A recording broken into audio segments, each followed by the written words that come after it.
Live from the bunker in Bayonne. Bring in the boss squad, I'm gonna get mine. Go do the crime if you can't do the time. Don't tell me how you're all be down. When you're smiling in my face, but you play me like a clown. It's your fool, bitch. So just step back.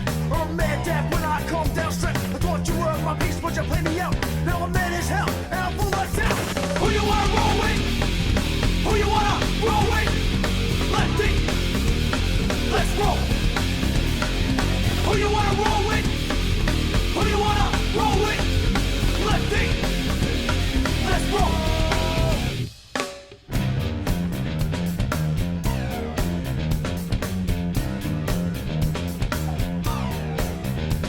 I'm back on the scene, it's time to get mean. I'm a lean revolution machine. For what people stay, they sway. For today is good as any day. Y'all feel slightly this, let's resist. Raise your fist and pump like this. Promises all the time. Don't cross the line, but you know it's mine. Who you wanna roll with? Who you wanna roll with? Lefty, let's roll. Who you wanna roll with? Who you wanna roll with? Lefty, let's roll.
Live from the Bayonne bunker, it's the Ignorance is No Excuse show.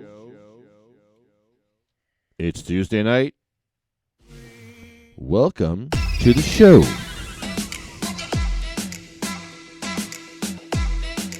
Hi, Michelle. Grab that mic.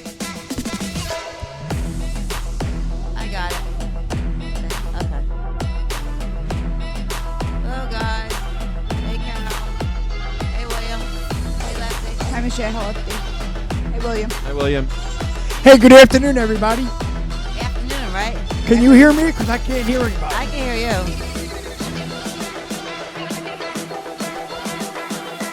Really?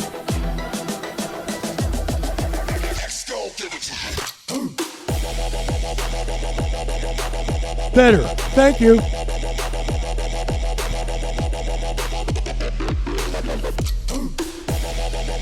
Okay, it's time for the best podcast you will ever hear in your life. Potcast. The funniest, funkiest, filthiest, award-winning. Oh gosh, you got the creepy doll. Oh Jesus. Why do you have that creepy doll all the time? What is the doll's name? This is Mary Jane. Mary Jane? Lefty nicknamed her what, Lefty? Some dumb fuck. Some dumb fuck. That's not very nice, Mary Jane. No, that's not nice for that little girl to hear that. Yeah. Is it? No, not at all. She's creepy. She's not creepy. Or you can't be giving the child a complex. Come on. Are It's you a kidding doll. me? It's a doll. Pardon me? It's a Yeah, doll. it's just a doll. It's other child. It's not even real. It's very creepy. Get her away from me. Oh my God. Face her the other way. She's Yeah. evil. She got that to torture. She wants to torture you with that doll.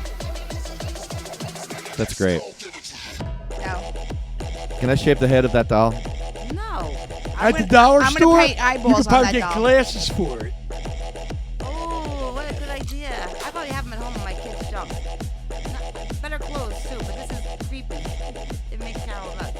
Ugh. The glasses would take the creepiness away. That doll's not coming back to your house tonight. I'm telling you right now. I'll give it to Noodles. What is Dolly's name? Mary Jane. Mary Jane. Nice name. I thought so. I definitely think so. Can we vote on it? I was hoping people would help me vote on the name, but nobody was helping me. I don't know. Somebody said creepy Sue or something. I don't know what it is. No, some dumb fuck. All right, whatever. Some dumb fuck, yes. It's an Are Asian you doll. kidding me? So? What's wrong with that? So nothing's wrong with that at all. That's why Lefty's name makes sense. Some dumb, for short. Isn't that some kind of food? Yeah, dim sum. Some Yeah. dumb. Some dumb, some dip tum. Some dim sum. But, they can have American names because they're in America, so Mary Jane can be her name. If she was adopted to my family, I would have named her Mary Jane. Oh my God. Yeah. You're gonna adopt. You such a hippie. I was going to adopt a little boy, and I was going to name him Fred. But my kids wouldn't let me, so that's why I got Noodles. Now, which one would be better? Fred. Yeah. Fred. Yeah, no, he probably would have been. But, Fred. Noodles is all right. So He tries. on the show today, we're going to have future Governor Joe Rullo. Awesome guy. I hope he wins. I do, too. Scott and Lori Albert were in Princeton today at the Princeton television studios, and we're going to have them on the line. They're from Oregon. They're from Hillsboro, Oregon. Oh, wow. Does that sound familiar? Yes. The honeybee. Yeah, it's really. Honeybees from Hillsboro, yeah, right? it was very weird having them in the studio a few weeks after she was just there from Hillsboro in the studio. Well, it's very popular, I guess. Yeah. Okay, so I just got a text. I got to call our future governor, Governor Rullo. We'll give him a call right now. Would he kiss Mary Jane? Can we do that? He does kiss babies. Oh, see? It's my We'll baby. ask him. It's my new baby. We'll ask him if he'll kiss Oh, my babies. panties. I see this. Oh, Panties, don't I'm- undress the doll. I'm not. I'm picking him up so nobody could be a pervert to her. Was she undressed? No, but these underwears are too big. Now much Uh, better. Governor Rullo, this is Lefty Grimes. You're on the air. How are ya? Good. How are you, man? Good. Running around. That's what you're doing about 2 weeks before the election. That's how much it is. What have you done all day today? You must be running around to like 10 towns doing your thing. What'd you do this week so far? I spent pretty much the day in Atlantic City hitting businesses and also getting out our signs all over the place. That way we have high visibility. And then dealing, of course, with the social media in between, which is a 24-hour, 7 days a week job, Oh, yeah. Without a doubt. How do you get one of those signs? I put them on my house. Yeah, we need a sign. Give me some signs. What are they, What we're doing bumpers? with the signs is we're doing like roadside rallies. They're real expensive signs, Okay. and they're like event signs. And when I had run in 2012, I ended up coming in, out of 4 people, second. And one of the guys who I ran against had the endorsement of the Tea Party and all these big groups, and he had all these signs. And in fact, he did every single town in every single county, and I still beat the guy. And I'll never forget it. I don't think signs vote, and especially, to put that kind of money, I'd rather put them into Facebook ads. Okay. Right? Probably a lot smarter these days. Yeah, Facebook has changed the face of activism and politics and everything. Oh, I'm convinced. I mean, we've to date, we've spent, close to $7,000 in boosted ads.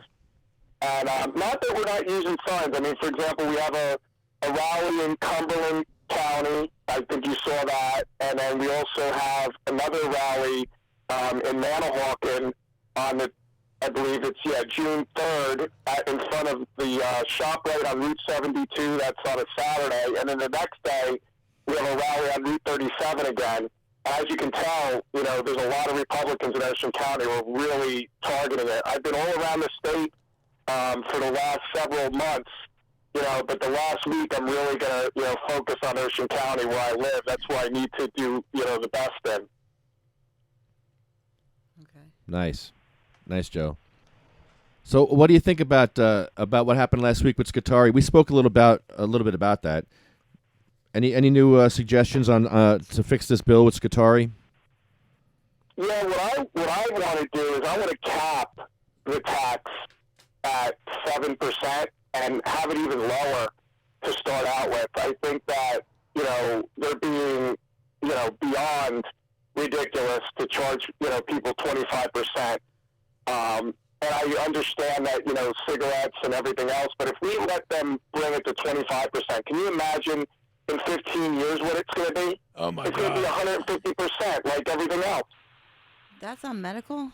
25%? That's crazy. Social. The medical, they're talking like me, which I like. I mean, let's put it this way. There's another bill out there as well,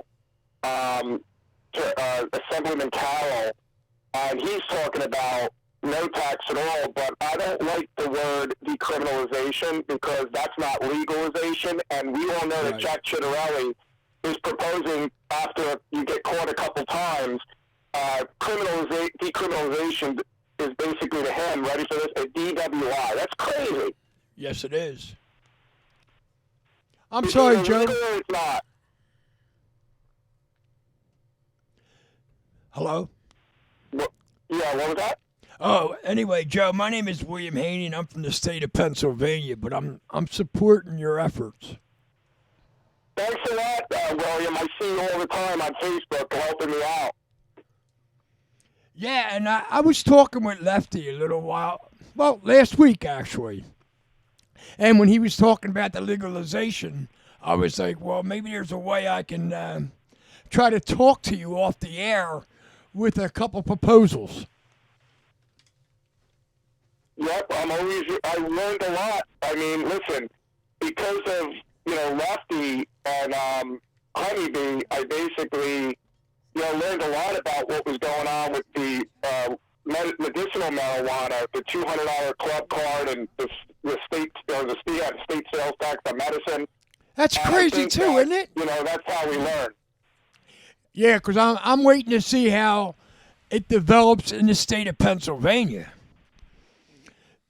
I'm hoping that we beat Pennsylvania because in New Jersey, that's what, and I think Lefty knows that I've been saying this as one of my selling points for this, is that we need to do this before it turns into like an Atlantic City situation where there's going to be diminishing returns. Right. We have a supply and demand situation, and if New Jersey can get on board really early, and we could start, our economic stimulus for our farmers and our wholesalers and our retailers, and we can get a grounds down operation. Maybe we could actually, work with Pennsylvania where we could become one of their shippers so that New Jersey's making even more money. But if they get on board before us, we're behind the eight ball. But then there's another problem too, is that if we don't get out early enough, and Delaware's already talking about legalization, you got all these states that are legal, now the tourism goes down the tubes. It's in the tri-state.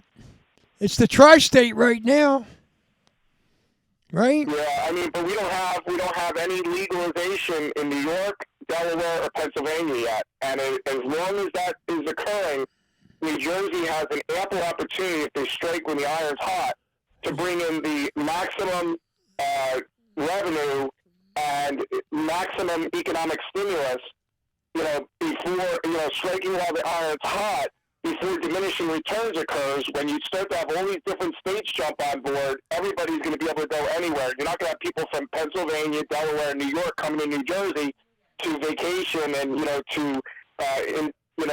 basically partake in adult recreational marijuana.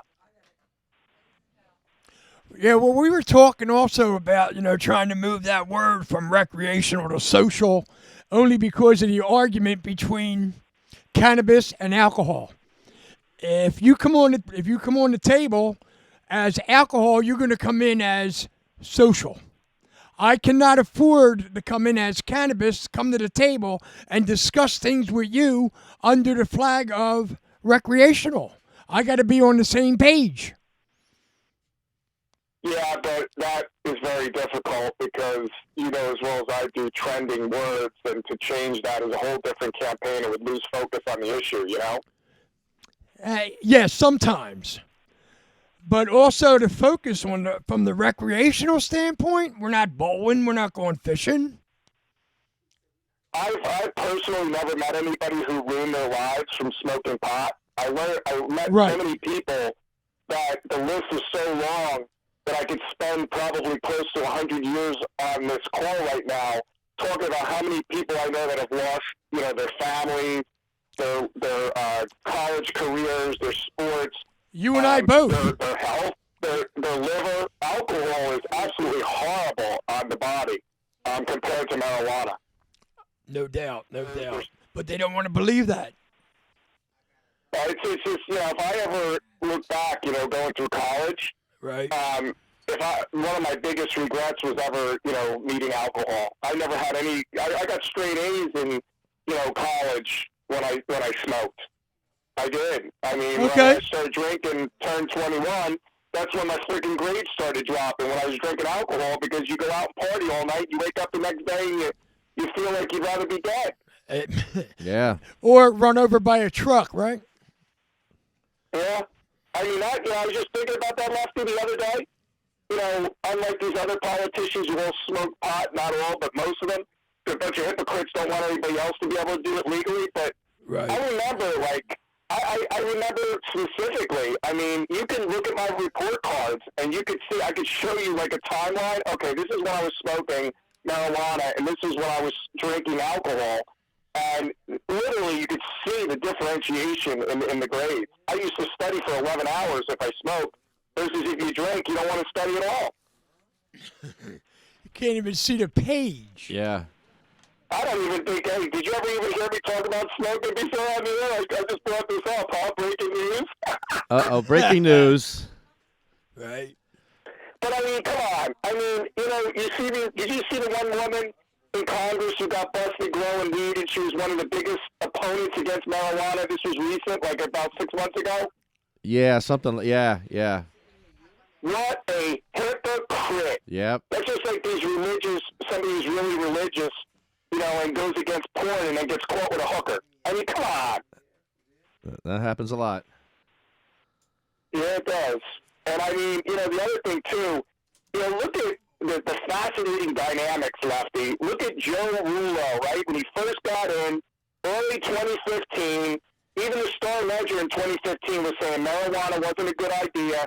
Joe Rullo was pounding it, okay, because it's a liberty issue, because everybody should be able to do whatever they want as long as it's not affecting other people.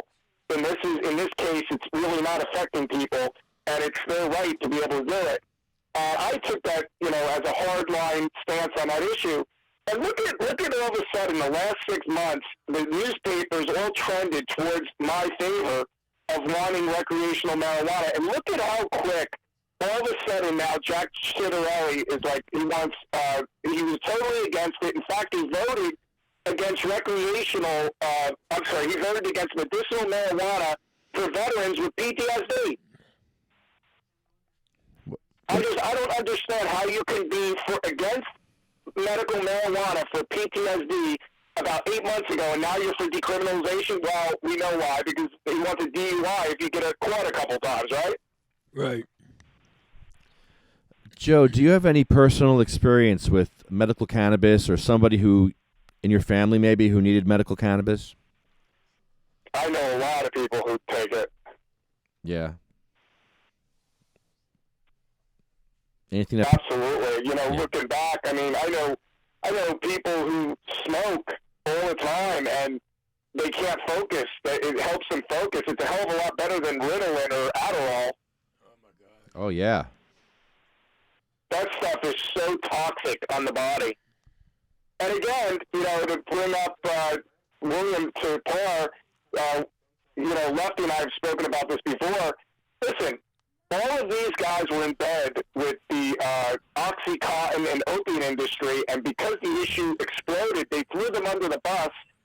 right now they're all behind medicinal marijuana because it became such a big issue that they said, "Oh, we better stop taking money from these guys." The public is starting to it's becoming an issue, and that's what I've been saying from day one. And look at how I came out for the vapor industry, and I said that you shouldn't try to take away the fact that they want flavors. They want to take away their flavors, and it helps people that are trying to quit smoking. It actually saves lives. It's the same exact thing that the Chantix is an antidepressant drug that a lot of the industries donate to the Assembly and to the governor and to the Senate, and that's why they're so against and trying to close down the vapor industry. Yeah, good luck with that. Look at the future of the retail business, with recreational marijuana can easily turn into a vapor industry as well. Yes, it can. Well, they're changing the rules on the boardwalk to on the beach that you can't vape on the beach now. And we think that we can, really? yeah, and in Seaside, we think that we can smoke on the boardwalk. There's a smoking area there that's listed with a big sign that allows people to smoke tobacco there, to kill themselves with tobacco smoke. And they're saying that we can't smoke our cannabis there. And they haven't given us an answer. It's been 2 or 3 weeks already. The council has not acted on this. There has been no response. I think me and Mike are going to go down there and campaign on that very spot It again. may actually be a violation of the American with Disabilities Act. Ah, yes. It actually might. And I'm not saying necessarily, what they got to do to stop this. All they got to do is get rid of the smoking section, and then it's over. Right. So they don't want to get rid of the smoking section because they're afraid that they're going to lose business. And they will. Yeah. That's what's up. That's what's up. So they're measuring, do they got us in checkmate? They're not going to let you smoke on the boardwalk. It's never going to happen. So they're figuring out, okay, is it worth going to court and losing against these people and being embarrassed as well and possibly violating civil rights and ADA compliance laws? Or should we just remove the damn signs and not let anybody smoke at all? And that's really where the issue stands. That's why you have such a gap of 3 weeks. They probably got their lawyers reviewing all this stuff. Well, how come we can't get a lawyer to send them some paperwork and sue their balls off, basically? I'm sure they're probably afraid. Probably they're not. Or not afraid. They're probably just it's unfamiliar ground. They don't understand the cannabis laws. I'm sure there's going to be a whole new sector of law in cannabis just for lawyers, right? Yeah. Yeah, And it's a whole new industry. I mean, look at solar. I remember I got involved with that back in 2006, and I remember the first couple of law firms that started. It's a whole different type of electricity and power, and same thing's going to happen with the recreational marijuana.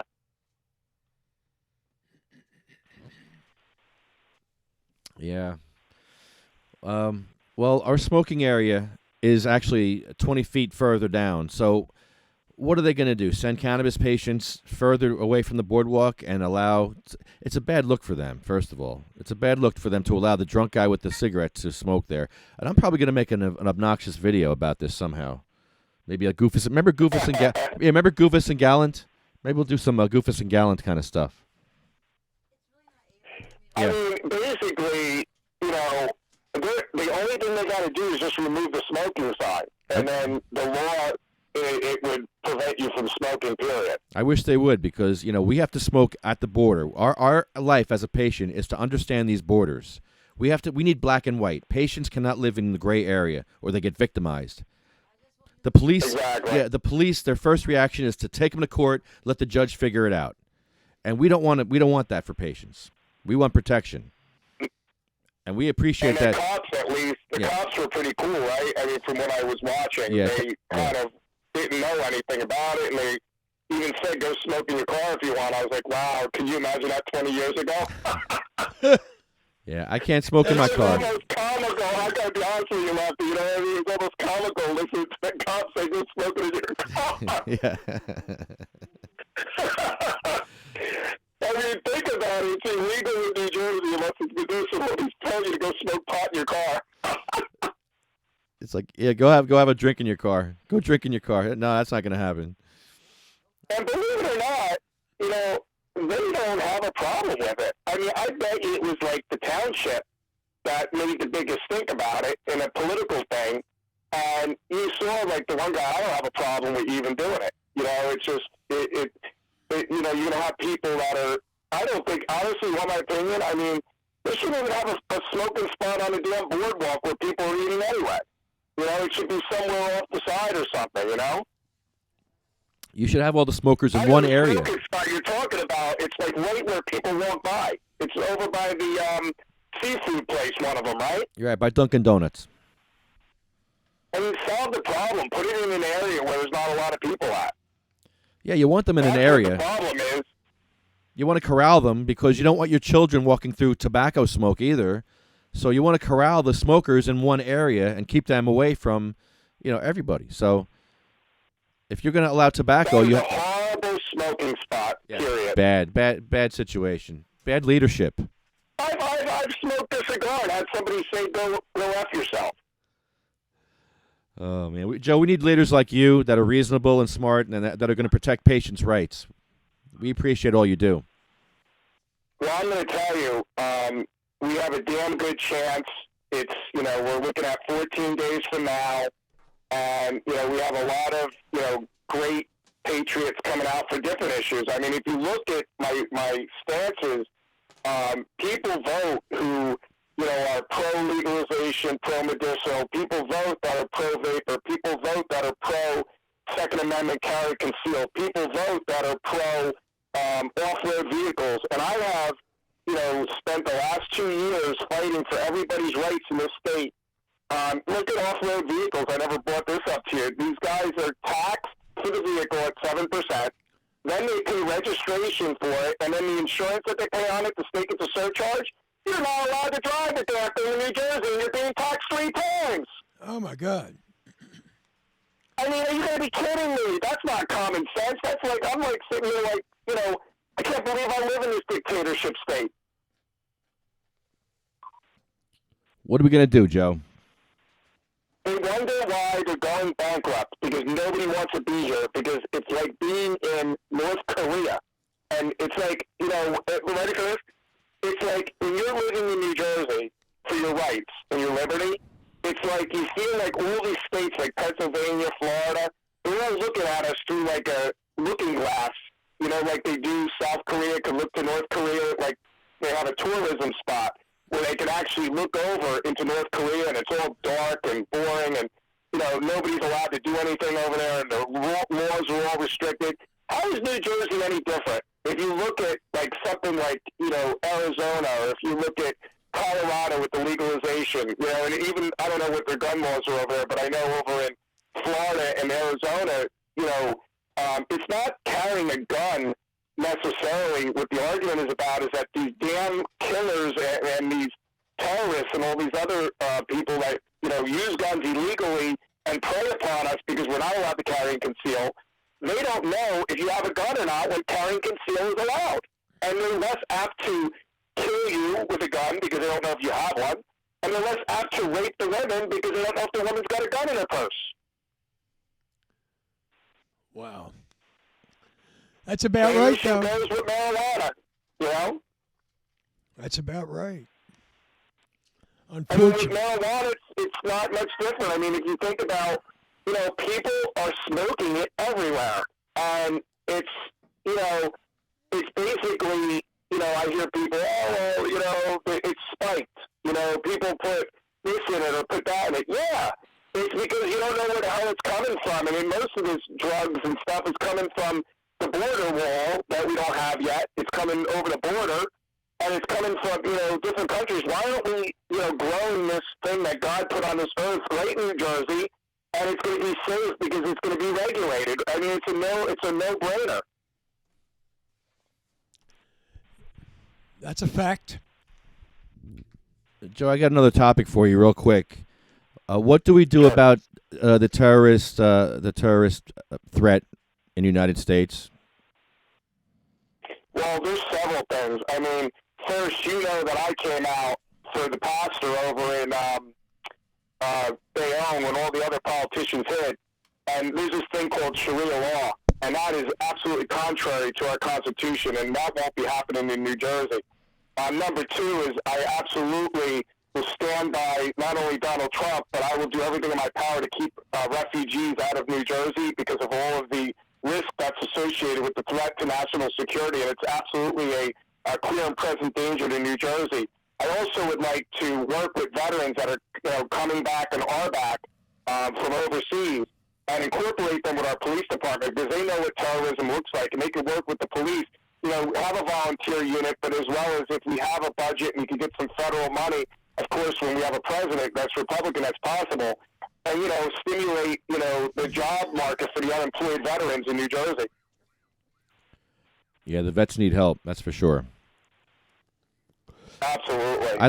They're just waiting, for a terrorist attack, these damn judges that aren't letting Trump, keep these people out of our country from the risk areas. Well, I want to be able to carry a gun. I don't like guns myself, Joe, but I want the right to carry a gun. If I want to have a gun, I should be able to have a gun. And I think if people... I want that feeling when I'm walking around that I'm a badass because nobody knows whether I have one or not. And you're not going to mess with me because you don't know if I'm going to, pull it out on you when you go to shoot me. I'm going to shoot you first. Definitely a confidence booster. Yeah, you're a badass without the gun, Joe. Don't worry. It's almost like a cop car sitting on a road with no cop in it. People slow down. Right. Yep. Same thing with carry and conceal. It works the same exact way. We don't know who's carrying or not. That's the reason for it. And the main reasons our forefathers did this is because, no government, should ever become so powerful that its citizens are unarmed and can't, overthrow that government. That's what the government doesn't want to admit.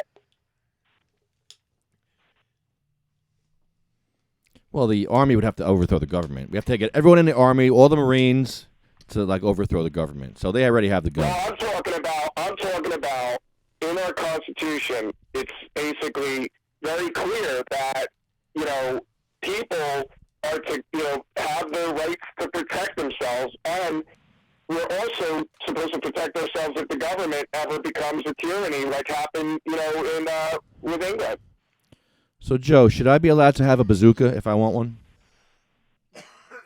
Honestly, the way I feel, okay, you got to understand something, all right? When people talk to me about, recreational marijuana, and I have conversations with people that look at me as crazy as some of the people that are against guns look at, okay?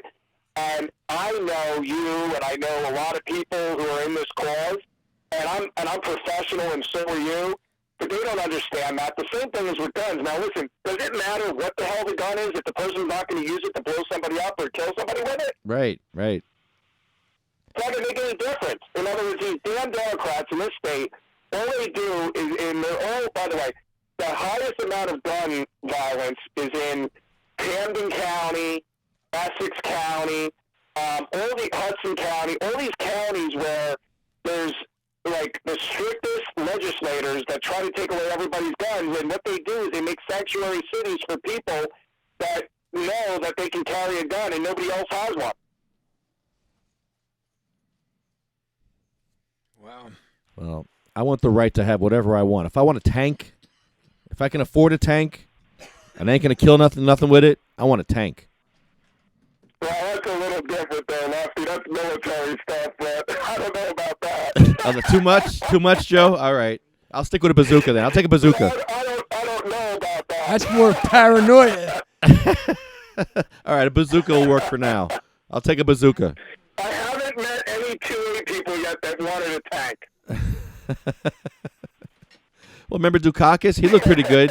He looked good in a tank. I bet if you campaign in a tank, you might win.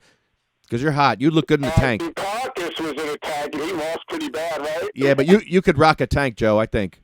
You're hot. You're way hotter than Dukakis. I'll have to get somebody to meme me into a tank. There you go. Yes. Somebody work on that. Put Joe in a tank, please.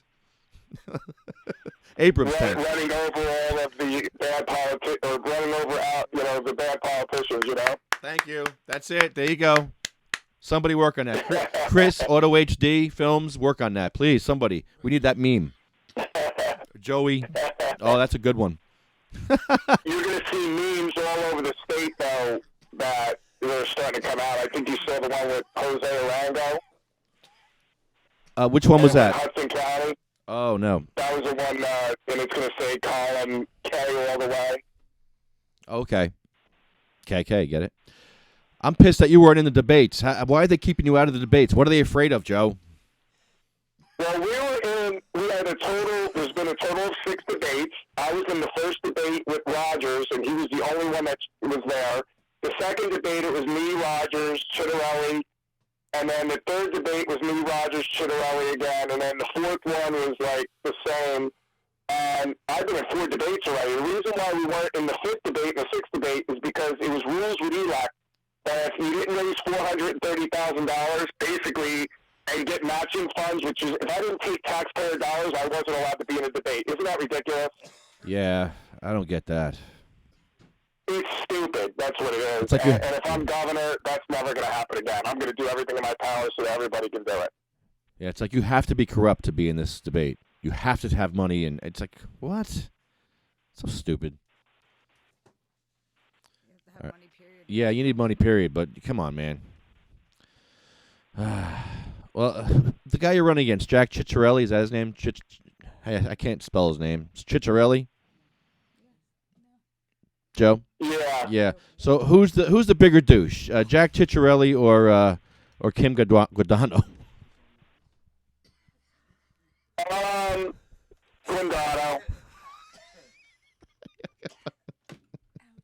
I just hung up on the governor. Oh my God! I knew you were gonna do that. I just hung up on the governor. Call back thinking that you did do it.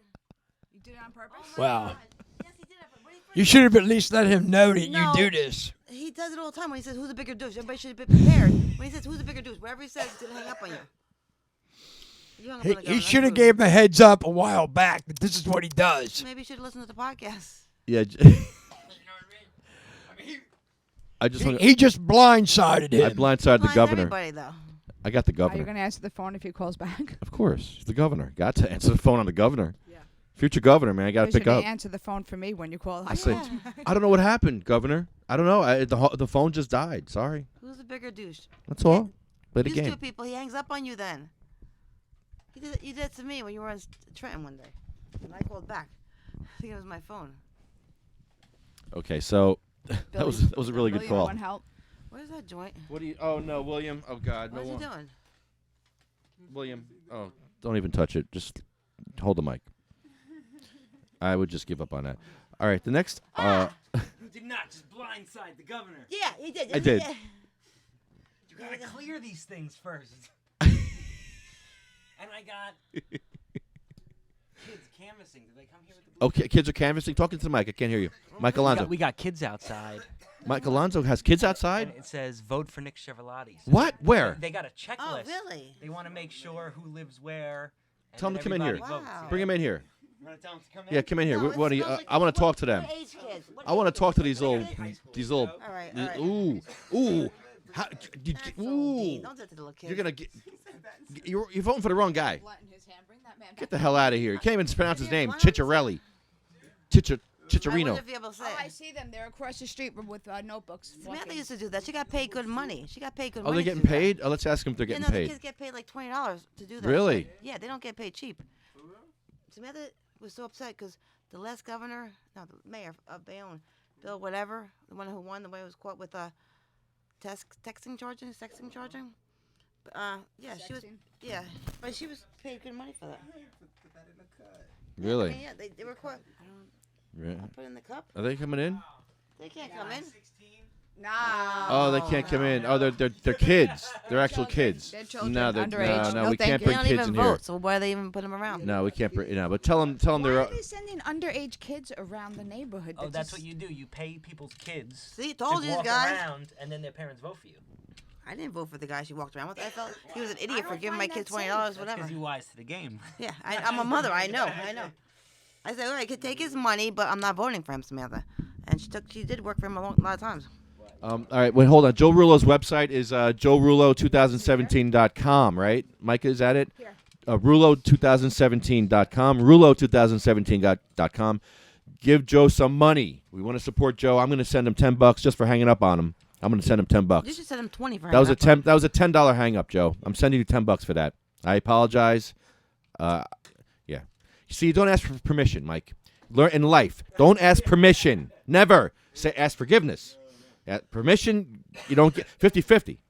Permission's 50-50. You ask forgiveness, you already did what you're going to do. It's 100% you're going to get your shit done. 100%. You just Well, maybe somebody could match your $10. Maybe All right. somebody will match it, All right? right. We're looking for a match out there. Anybody match Lefty's $10 for the hang-up? yeah, $10 for Joe Rullo. Send it right now, please. I like Joe Rullo, but I don't like the gun thing. Yeah, I don't like. You don't like guns? All right, grab I a don't mic. like guns Grab a at all. mic. You're sitting on a mic. Oh, who's got a mic? Is my mic on? Your mic's on. Okay. I'm gonna hear Mike on the mic. Mic's on the mic. There you go, Mike. Yes, we're on. He's All got a gun, whatever. You don't that- like? What, Why? Lefty's I getting a know. bazooka, I heard. Oh, Yeah, I no, want a Lefty's not bazooka. getting a I want. bazooka. If I want a bazooka, I What? should have a bazooka. He wants women to have guns, though. Yeah, I want you to have a bazooka too. All right, but who's gonna teach him how to work the guns? Because if you don't know how to work guns, what the hell is good is it? We have classes. Yeah. I'd rather my kids not attend those classes or myself. All right, you can opt out. All right. Yeah. You know, No I bet problem. you I'm the only one who doesn't get mugged, and I mean, it's just it's foolish. It's foolish. Somebody put, what is this? The Wild West? You pull out your gun, I pull out my gun too. Let's see who's gonna do it first. Yeah.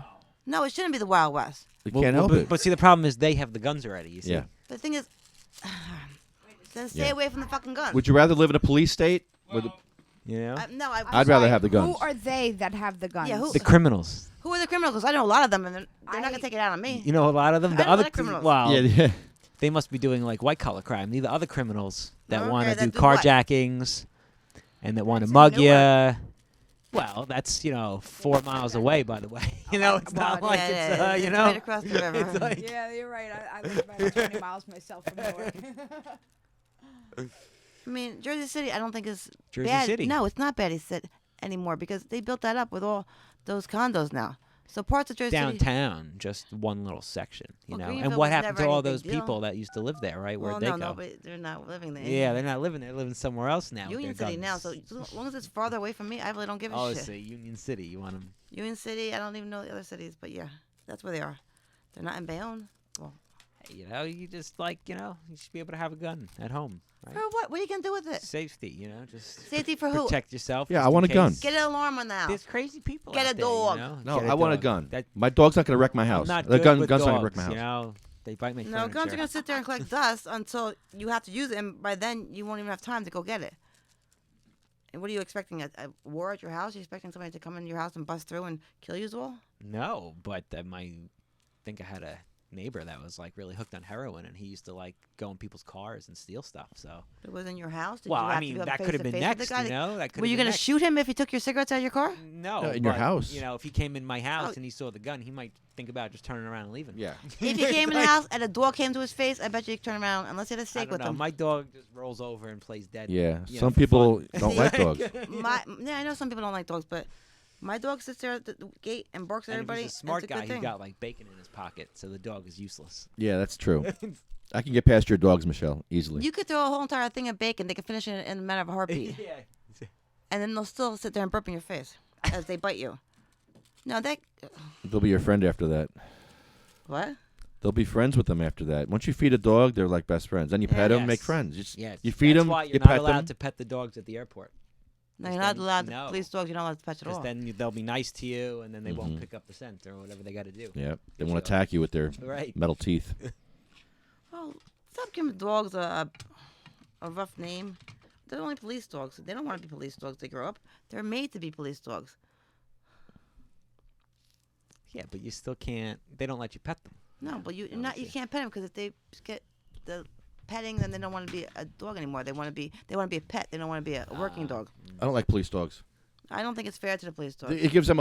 They're like once they're a police dog, they're smart. All of a sudden, they can tell Yeah. if you have drugs on you, if you have this on you, and oh, he scratched the door, so you go in the car now. You can get a search warrant for his car because the dog scratched it. Like what? Exactly. What? Hello.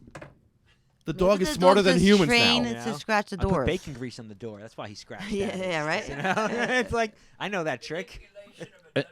And if the dog attacks you, you have to lay there and lay motionless. You can't resist a dog attacking your That's crazy. testicles. You have to let him bite your testicles off. You have to lay there and let him do that. You can't resist. You can't resist this police dog. A police dog. You can't. You're not allowed to. Did you know that? You can't resist at all, actually. You No have to. resistance. Yeah, you have You to know what I lay mean? there. You might get kicked Well, in the chest. well Yeah. I have a friend of mine who, unfortunate as it was on the ground handcuffed Oh no.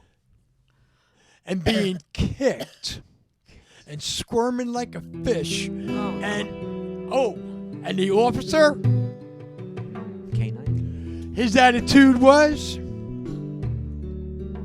unfortunately, you're resisting arrest. For just laying. His attitude was, you're resisting arrest. You're resisting arrest. And all he really wanted to do was kick him in the chest. Did you ever hear the story about Crusher? What story is that? Well, Who's Crusher?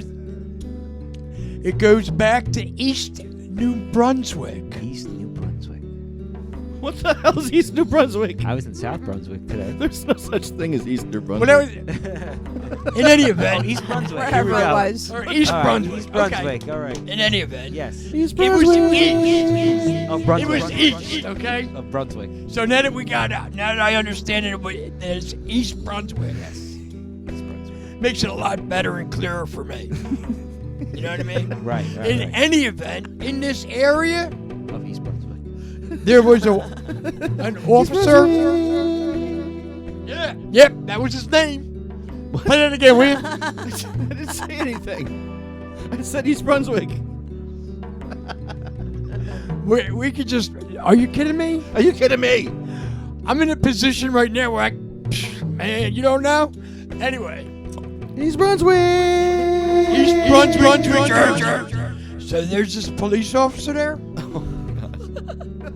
and his name is Al Crusher. I'll crush it. Yeah. So anyway, he ends up pulling Lefty over. Right? You got pulled over? He smells pot, supposedly. Who? Crusher? Yes. Crusher smells pot. Grabs Lefty with that, that 2-arm maneuver. You grab an arm and his shoulder, and you just like, The 1-2 hip toss. Sorenji Kempo. and you just gorilla them out of the car. Gorilla. And then the spin move comes into play once they hit the street, because now he spins them, throws them up against the door of the car with his chin hitting the hood, Oh, the right? chin. Drop Hitting the hood. While he's handcuffing him. And then turns around after he handcuffs him, does another smooth move, and drops him to the ground. Now Lefty's laying on the ground sideways because, it's going to be uncomfortable on his back or his front anyway, Like a fish. right? So Al Crusher comes over, kicks him in the chest. And why does he kick him in the chest? Because Lefty's squirming like a fish. And Al Crusher says, you're resisting arrest. Now, time goes by. A few decades. You're familiar with Full Circle, right? Oh, yeah. All right, then guess what? Come up. You are definitely going to embrace this and enjoy it. Karma. Because you know what Lefty's doing, right? He's doing the I&E tours at the police stations, right? Yes, the stop and smokes. Karma's a bitch. So guess where he ends up? Where? East Brunswick. Oh. Camera crew, right? Going into the police station, and who meets Sativa Cross? I&E tour from the police station? Who comes out? The representative Who of East Brunswick? Al Crusher. So Lefty's experience Here we go again, Lefty. with with Al Crusher. 30 years later. Now you know the story. Now you know why Lefty does police stations. This was always in the back of his brain. It really was. Ever since that. But he didn't see it until the moment occurred. When he laid that boot to the chest. The idea. No, it was reality and opportunity. Seize the moment. Carpe diem. Carpe diem. True. Carpe fucking diem. Thank you, William. That was wonderful. And Oh shit. that is We're not done. that is the story. Allegedly. That's definitely gonna be a legacy. A legacy. For who though? Al Crusher. Al Crusher. Okay, that's enough. of that. And that all involved Okay. cannabis. That's enough. That's enough. Wow. What a story. You know?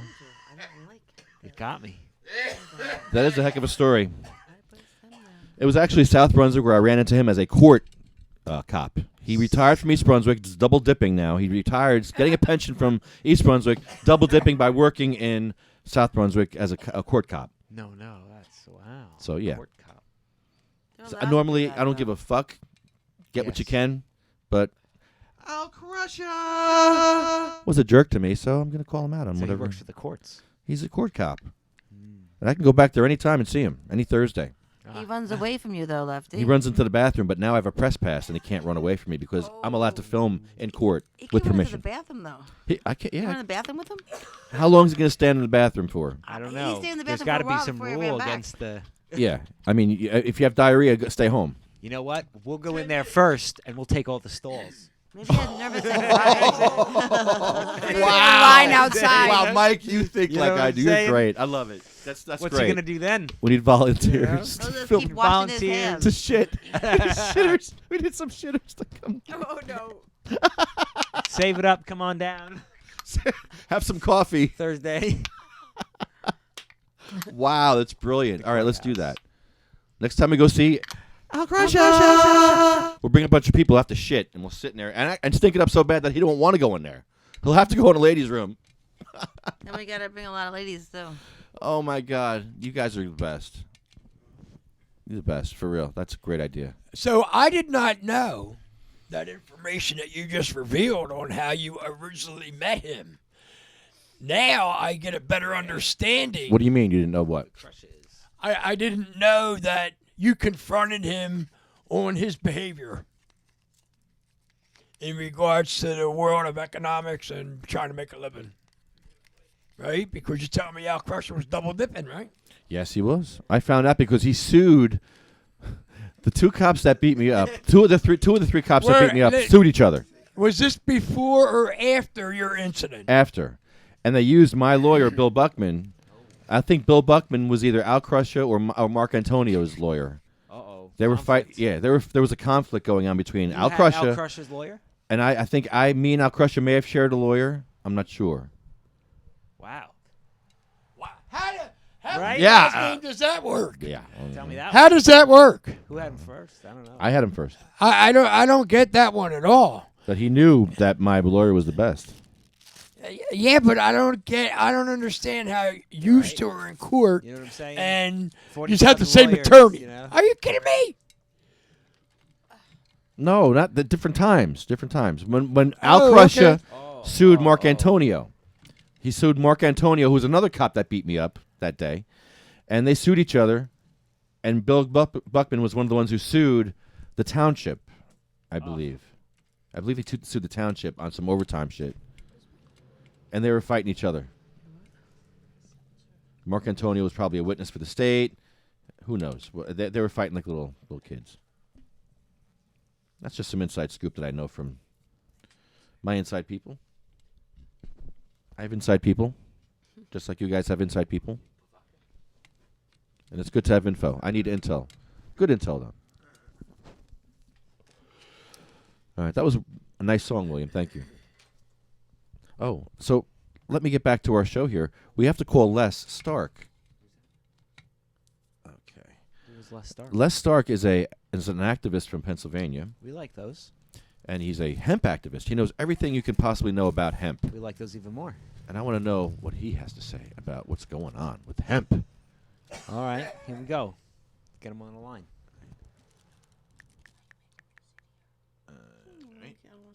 Let's give it a shot.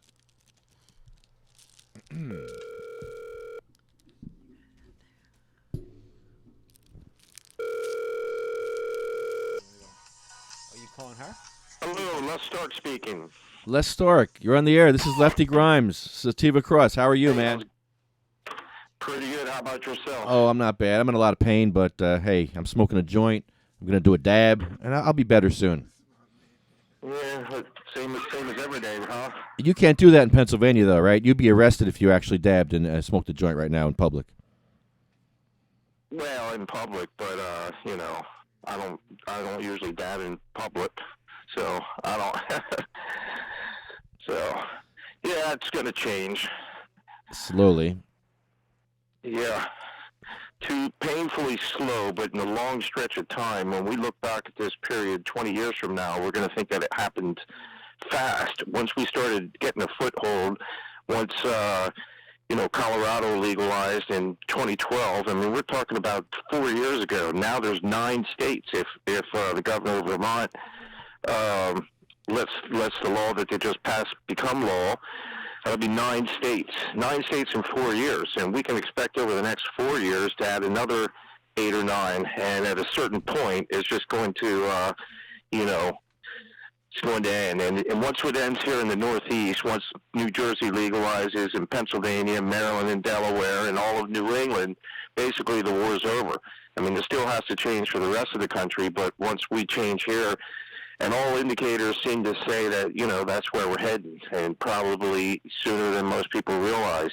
Too slow for us, but really quick when you measure, how Martin Luther King says the arc of the moral universe is long, but it bends towards justice, and we're going to see that this arc won't, be as long as what we think, because we're going to bend it down.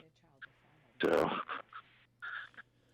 One of the issues I'm hearing about is there's a company, Philip Morris, in North Carolina, and they recently put $20 million into a vape company, a cannabis vape company. So there's going to be big cannabis coming soon.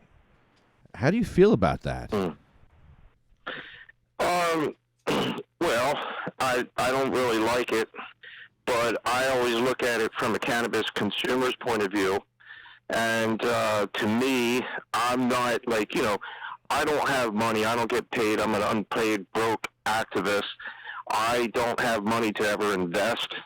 I am never going to own a medical marijuana dispensary. I'm not going to own any business, actually. So, to me, it's not about who makes money and who doesn't make money. I know everybody gets all upset over who gets to make the money.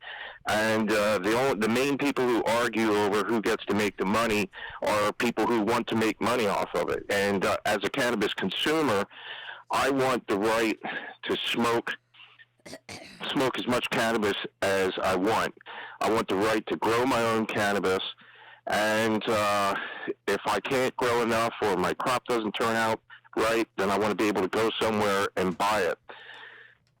From my point of view, I just like to get high. I love the high. I love smoking it. So I don't mind, am I buying it from, Lefty Grimes, the owner of a mom and pop store, or did I buy it from, some big cannabis company? In the end, to me, what matters is my own personal freedom. And, I don't know. I mean, we live in a capitalist country. And, a lot of people hate that and would love to overthrow the whole capitalist society. And a lot of people lovingly embrace it. But the fact is, it's a reality. I don't know much about the specific case that you said. I've sort of been hearing for 20 years or so. I've been hearing that, in fact, I think I came across an old newspaper article that was written like 40 years ago that said the same thing, that these big cigarette companies were going to get in on selling cannabis, and I don't know, is that true, or like what degree of truth is there in that? What do you think? Well, there's a guy named Travis Pretty. He's the founder of Green Rock Botanicals, a vape pen company. Mm-hmm.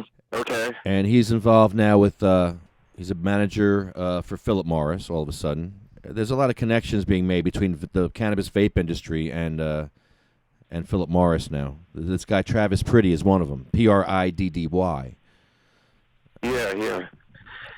Well, I don't have a strong opinion on that. I just want to legalize cannabis. I just want to end the war, and whether or not Philip Morris gets into it, to me, that's not my prime concern. My prime concern is social justice, and stop arresting us. Leave us to let us grow our own, and home grow solves the problem for everything. Because if you can grow your own, then that's the resistance against big corporate takeovers. Yeah, we're trying to get that in New Jersey. It's huge for patients because they're legalizing. Yeah, they're going to legalize cannabis in New Jersey, but the patients are going to be stuck with left out in the cold here. Well, how so? If they legal, I mean, I know there's a controversy because the legalization bill that Scutari, is that his name? Yes. Scutari? Uh-huh. That he's pushing doesn't allow home grows. So that I hope that can change. I read that he says that he's open to it, to maybe making changes.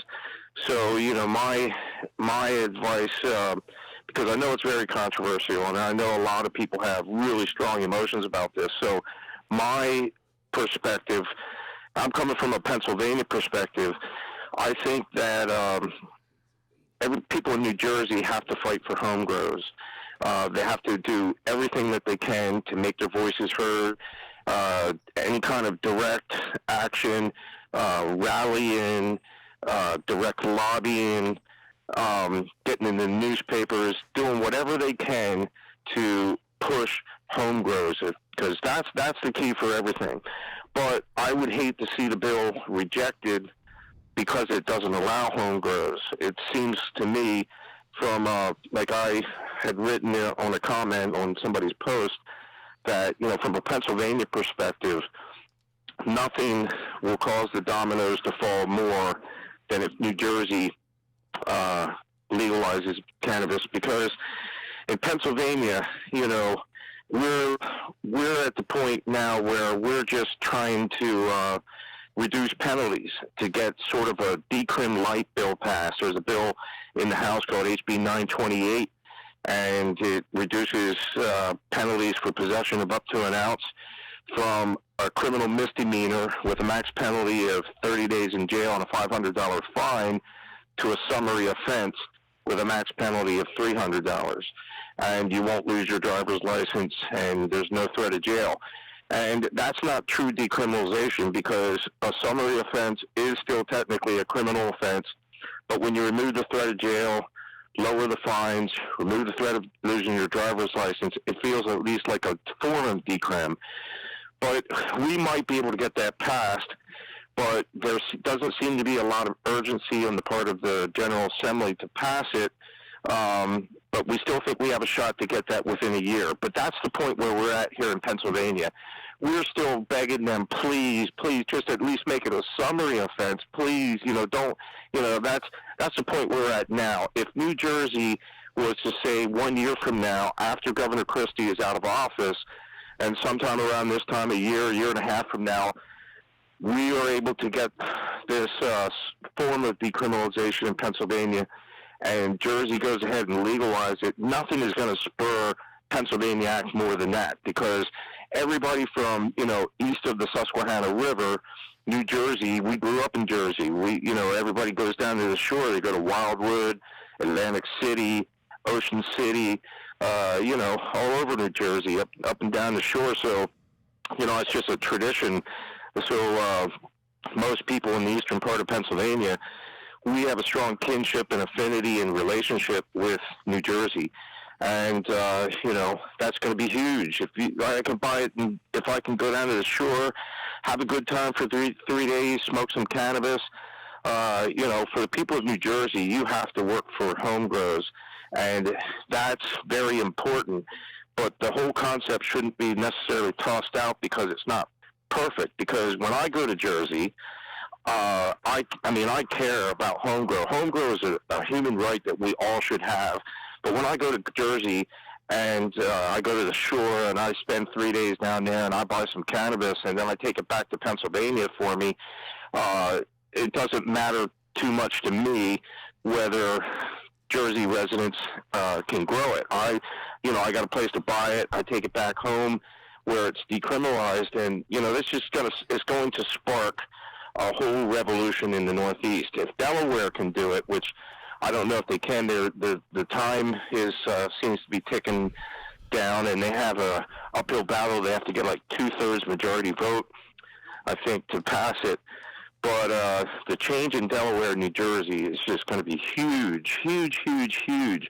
In Pennsylvania, our legislators, they don't necessarily care so much about what happens out in California. To them, yeah, of course they legalize it. That's the left coast. That's how they look at California.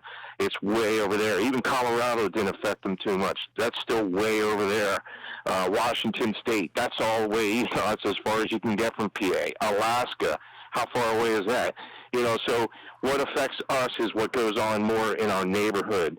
And Maine and Massachusetts were the two key dominoes that are going to affect us the most, because now we see Vermont just legalized it, and it's just waiting to be signed into law. But there's 3 states, Maine, Massachusetts, Vermont. Then next to fall will be Rhode Island, Connecticut, and New Hampshire. And then if New Jersey and Delaware legalize it, that'll be huge. Maryland's probably heading towards legalization within the next 1 to 3 years.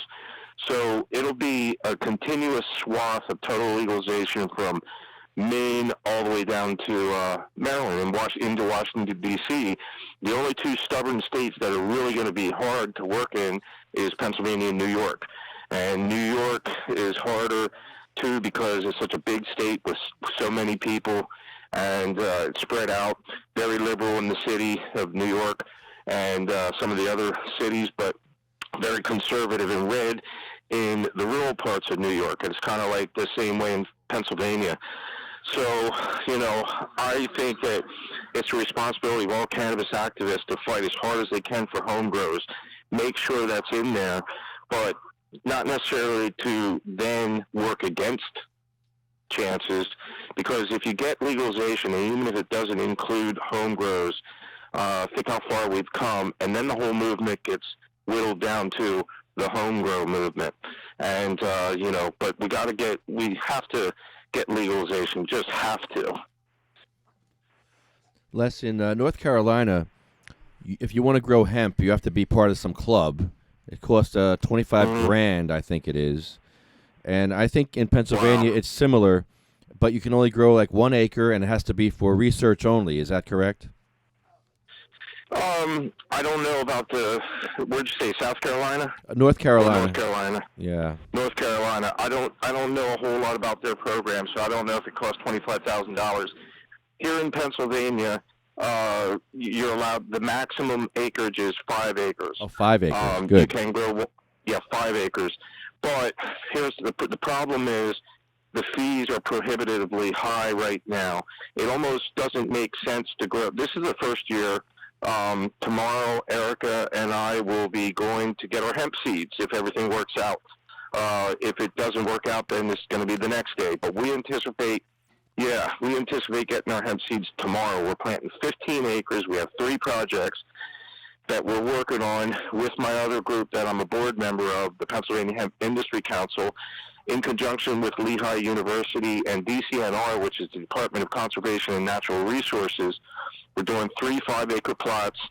2 of them are for phytoremediation, and the other is another interesting project. It's going to be 5 acres on really good land up in Lehigh Valley, but it costs $3,000 to get your permit. And then it's going to cost, there's going to be more fees. The guy's going to come around, check for THC, make sure it doesn't exceed a certain level and so forth. And when he does that, it costs like $100 an hour, and you have to pay travel time and all that stuff. By the time it's all said and done, it could cost, to grow 5 acres, it could cost $4,000, $5,000, $6,000, or $7,000. So if you can only grow 5 acres, you probably will lose money, at least this first year, on because there has to be a research component to what you're doing. But you are allowed to sell whatever you produce, and so you can make a little bit of money, but you're not going to make your money back. So for next year, we want the department to lower their fees, to make it more accessible and open for everybody, and to remove the 5 acre cap, because if it costs you $4,000, $5,000, $6,000 or $7,000 to grow, but you were able to grow 20, 30, 40, 50 acres, 100 acres, then you could absorb those costs. But right now, a person is, the only reason really to grow it is to research it, to get your foot in the door, so that you can be among the first wave and get experience with it and all that. But it's not really, what we've been working with the Department of Ag. We're trying to get them to, we tried to get them to as loosely define research as possible, because from our way of thinking is establishing a market should be considered research, and just observing how it grows, that's research, things like that. So it's not a perfect system. Now, Erica is the one who mainly got these hemp projects ready. She did so much work behind the scenes. It wasn't easy. It wasn't just like we said, hey, let's grow hemp, and then all of a sudden we're growing it.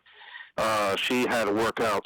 There were so many pieces of the puzzle to put together, and she did all that work. And she managed to help us get funding through Lehigh University. And, that's what made us able to do it, because otherwise we wouldn't be able to do it. But we're really excited, though. Tomorrow, get the seeds. Oh, man. That's amazing. Yeah. It's absolutely exciting. Then we're going to have to, we're not farmers, but, we coordinated the efforts, and our friend is actually going to be the farmer, and he's going to plant the seeds maybe this week. If not this week, then next week. So we're that close to, having hemp in the ground in Pennsylvania. Just after working for it for 20 years, it's just so sweet to be this close to it. But the Pennsylvania Department of Ag approved 16 projects. Altogether, I think it's like 45 acres. So it's a very timid baby step, first step. The department is kind of dipping their toes into the water this year. They were going to approve up to 30 projects, but because of the prohibitive fees that I mentioned, it made it difficult for people to want to get involved this year. So hopefully, by the time a year rolls around, things will be different. And the Department of Ag seemed like they wanted to be much bolder, because we had been working with them for many months leading up to it. And when the new administration took over, the Trump administration, and he appointed Jeff Sessions as the Attorney General, and then they put out this statement of principles, multi-agency statement of principles, that was supposed to clarify the federal government's stance on hemp, and instead it confused everything. And our Department of Agriculture, I think, got cold feet a little bit. They wanted to be enthusiastic, but they just weren't sure about everything. I think by the time that, next year rolls around, I think, they're going to realize that, I don't think Jeff Sessions and his attorney generals are his people. I don't think they're going to crack down on industrial hemp, and I don't think they're going to interfere with our medical cannabis program either. And I think everything's actually just going to keep pushing forward. And I don't anticipate any kind of like big rollback in the gains that we've made. Les, there's hundreds of strains of hemp. What strains are you growing? Do you even know, or does it matter right now? I don't know off the top of my head. You know, I guess I've heard it said. I've said strains before, and other people try to correct me and tell me that I should call them cultivars. Why is that? Other people say. I don't know. I don't want to get into the science of it, but hold on a second. If you give me, that's kind of cool. I stepped out. That's interesting to me. I stepped out. Yeah. I stepped outside to talk. I'm going to just poke my head in and ask Erica what cultivar we're growing, what strain. Yeah, she knows everything. Erica, what cultivar are we growing? Aka. It's called Aka. Where is it from? Aka, really? Yeah, it's from Canada. It's a Canadian strain. Aka from Canada. And I'm sure it's going to be good, but that was another source of our frustration because the Department of Agriculture, our department, won't allow us to get seeds from other states. You know, we could have easily got seeds from Kentucky. It would have been no problem, and they wouldn't allow us to. They actually forced us to go out of the country to get our seeds, and so we had to go to Canada. So, source of frustration, but we, you know, found our way around it. But Aka, yep. Has AKA or AK? It sounds right. If you probably do a Google search, it'll tell you if you spelled it wrong or right.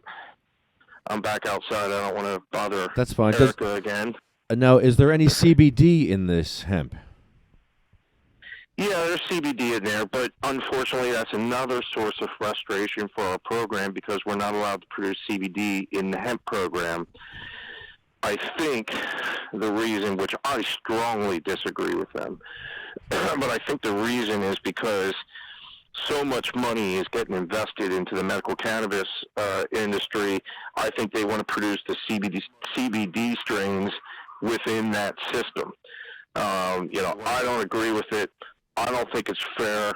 I think it's rotten to the core, but, you know, we always have to face how things are, you know, and the way things are right now is that we won't be able to produce CBD in our industrial hemp program. If we could, then that would make their $3,000 fee to grow it. That would be nothing. That'd be a piece of cake. A CBD strain like Charlotte's Web, you get about $1,000 per plant. So you imagine that, a field of CBD strains, you're basically growing gold on a stalk. And we're not allowed to do that. And that was very crushing to us because we were going to get involved in a plan to grow that too, but we can't. So absolutely frustrating. Why would you need CBDs in hemp? Why would you need? Well, you know, industrial hemp does not produce an abundance of THC, but it does, you know, produce a really substantial amount of CBD.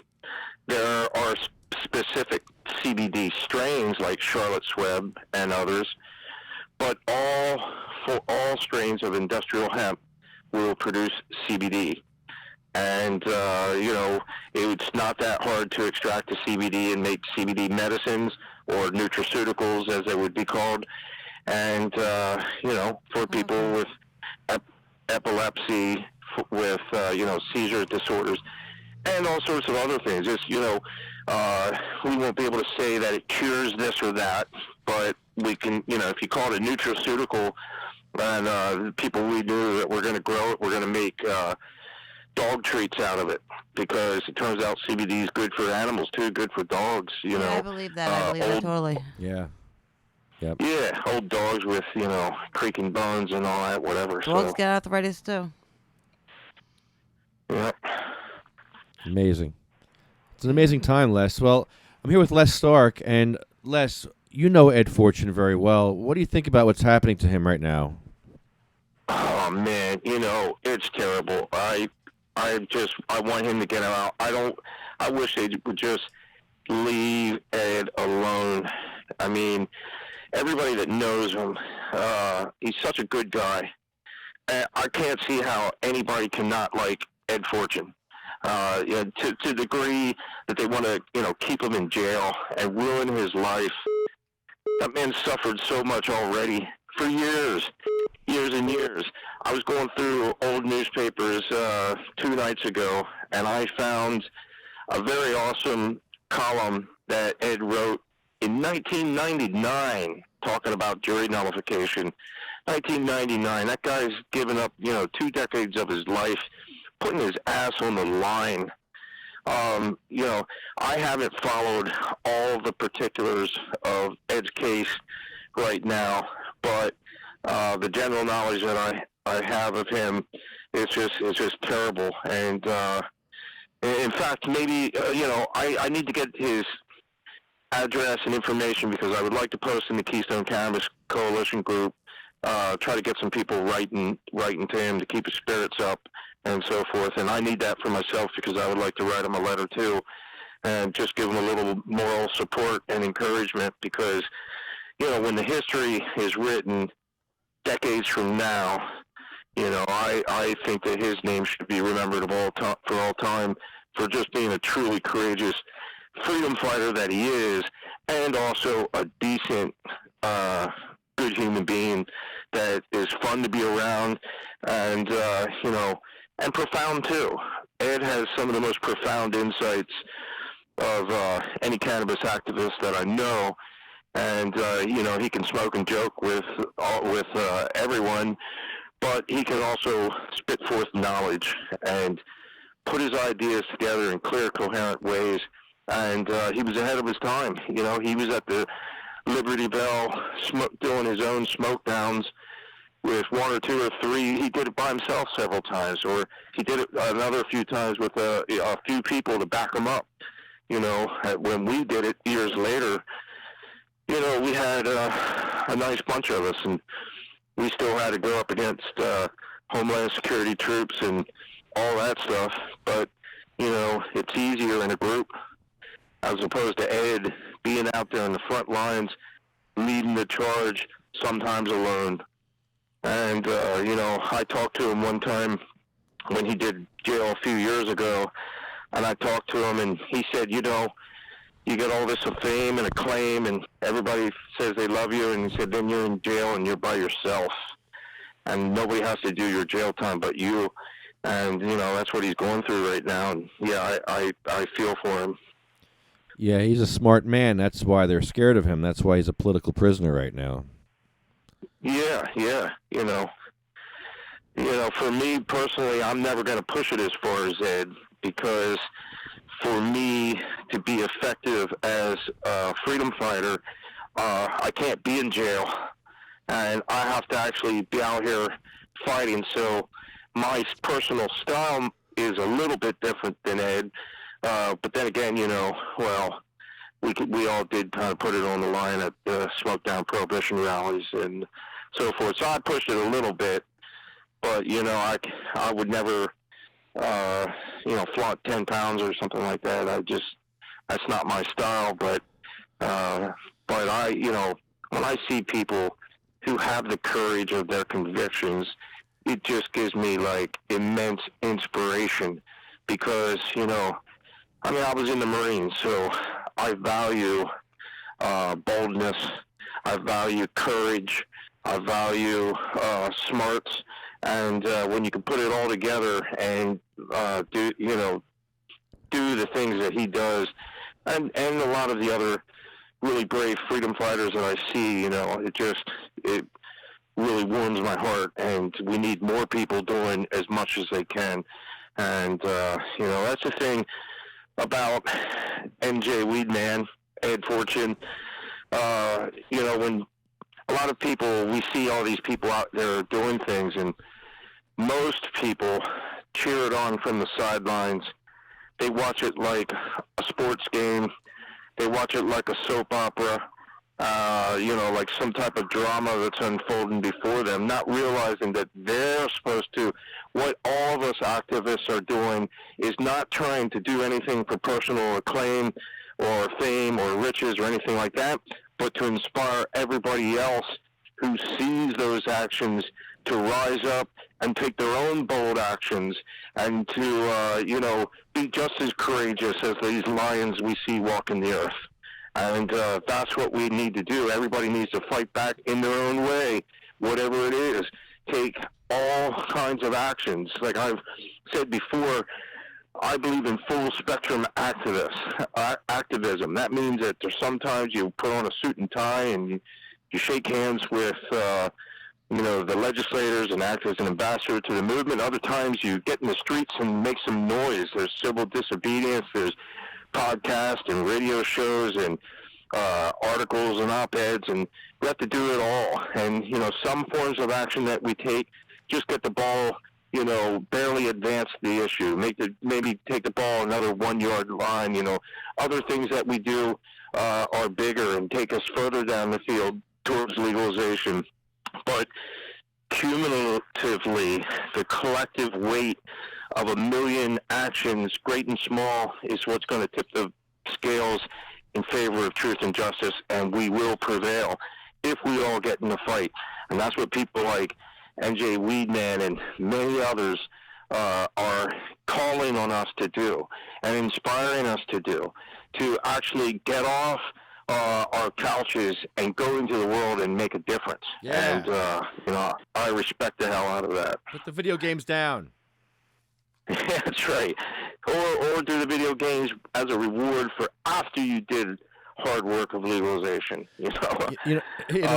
Les, I took some shit because when I went to the boardwalk and smoked on the boardwalk, and I went to the council meeting, I took a lot of shit because they said I looked like I rolled off the boardwalk in the council meeting. Well, I did, and I had a cut off shirt. I have a beard. I have long hair, and I got a bunch of shit for it. And Ed Fortune told me he wants me to come to his court dressed as Jesus. And that's why I love that guy. I love that guy. And that's exactly what I'm going to do. I'm going to go dressed as Jesus. Okay, I don't know if it's, if that's a good thing or not. We'll see. Let's find out together, Les. We'll find out together, me and you. I'll dress as the Roman. You want to go? Let's go to his court date. Let's go. Let's do this. I might have Mary. His court date's coming up. He keeps appealing to try to get out of jail, dude. Dude, he's in jail while fentanyl dealers are getting out, rapists are getting out, gangbangers are getting out, and he's sitting in fucking jail. This is bullshit, man. Yeah. That's crazy. It is. How long has he been there now? Over 70 days? Oh, yeah, 3 months maybe? Yeah, wow. What's he in there for? What's his exact charges? Jury tampering, because he put the guy's name on Facebook. Oh, wow. The rat. I mean, how the hell is that jury tampering? I don't know. I mean, Trump sits down with the leader of the FBI and says, "Let me off. Drop this Flynn thing." And half the country is saying, "Well, that's not anything wrong with that." But meanwhile, Ed sits in jail for posting about the police officer on Facebook. Oh man, I'll tell you. Oh man, it's. Did I say jury tampering? What did I say? I said jury tampering. I meant witness tampering. I'm sorry, witness tampering. Witness tampering. See, I'm stoned as hell right now, Les. Well. But he put the guy's name out there of this witness that narked him out, that set him up for a failure, that just lied on him. And the guy's a bum. This witness is a bum. He's like he gets arrested all the time doing some dumb shit. So the cops own him, and the cops make him do stuff for the cops to set people up that they don't like. And he's one of those people. He's a political prisoner. Right. What a shame. And that's a cycle that I wish we could get out of. I mean, 24 years ago, I got arrested for getting my friend a half ounce. And why did he ask me to get him a half ounce? Because he got busted. And why did he get busted? Because his friend set him up. It's like a whole bunch of friends rolling over on each other because, you know, they get caught with, like, you know, selling a half ounce of weed, and right away they're like, you know, twist their arm around their back and a little bit, and they're like, Uncle, I quit. I'll tell you everything you need to know. I mean, you won't have to torture these guys to get information out of them. All you have to do is say, you know, you're in big trouble, and everybody shakes in their boots and turns over. It's time, you know, for people just to say, you know, no, fuck no. I'm not gonna, you know, I'm not gonna help your system out. When I got busted, they tried to get me. Say, well, where'd you get it from? And Your mama. I wasn't I wasn't about to tell them where I got my half ounce from. You know, it's like they were pushing for 3 to 6 months jail time for me, and I think I explained the whole case to you before one time. I don't know if you remember it, but I won. I beat them because the jury ruled it entrapment. And it wasn't just a clever defense tactic. It was entrapment because I was not a dealer. I got talked into getting my, quote, friend a half ounce, you know, and I won.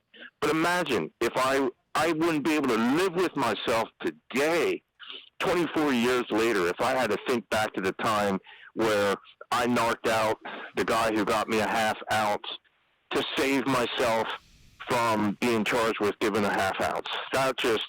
I wouldn't be able to live with myself. So I'm glad that, you know, I resisted them. And if everybody did the same thing, if everybody resisted, don't cooperate with them. And don't cooperate with your own prosecution either. Always fight it.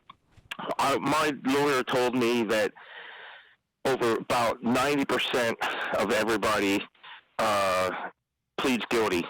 Almost everybody charged says, okay, you got me. I give up. I quit. You got me. And they plead guilty. So so I told that to another lawyer, and he said, no, that's not my experience. I don't think it's 90%. I think it's more like 95%. So almost everybody, they get charged, and right away they think, oh, shit, I'm in trouble.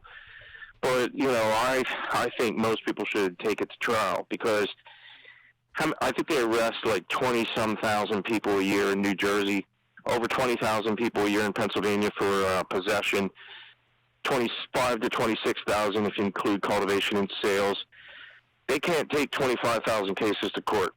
They can't. It would break the whole entire system, would be clogged. So if everybody asked for a jury trial and everybody, went for jury nullification in some cases, and in other cases challenged, the legality of the search or the circumstances of their arrest, I think a lot more people would actually find themselves being let off. And I think a lot of people, it would clog the systems. And so that's where it starts is how much are we going to let them push us around, and how much are we going to take before everybody really gets off their asses and fights back. It's kind of getting to that point. More people are fighting, but still the vast majority are apathetic and scared, basically. A lot of them have good reason to be scared because not everybody can come out as a legalization advocate. They have their jobs to worry about, their homes, they might lose their kids. There's a lot of reasons why a lot of people feel that they can't come out. But for everybody who can come out and not face consequences, I recommend that they do. My being active and involved in this cause has not made me a target. In fact, probably the opposite. It probably gives me a certain level of protection, even though I don't, do anything that's that major. I don't grow my own. I want to. I'm fighting for it, but I don't, and I won't until it is exactly legal. what someone would say who's growing their own. I'm just saying. Yeah. Yeah. So I don't deal or anything like that. You're right. That's what they would say, huh? It's like when Poe denies he's in the Illuminati.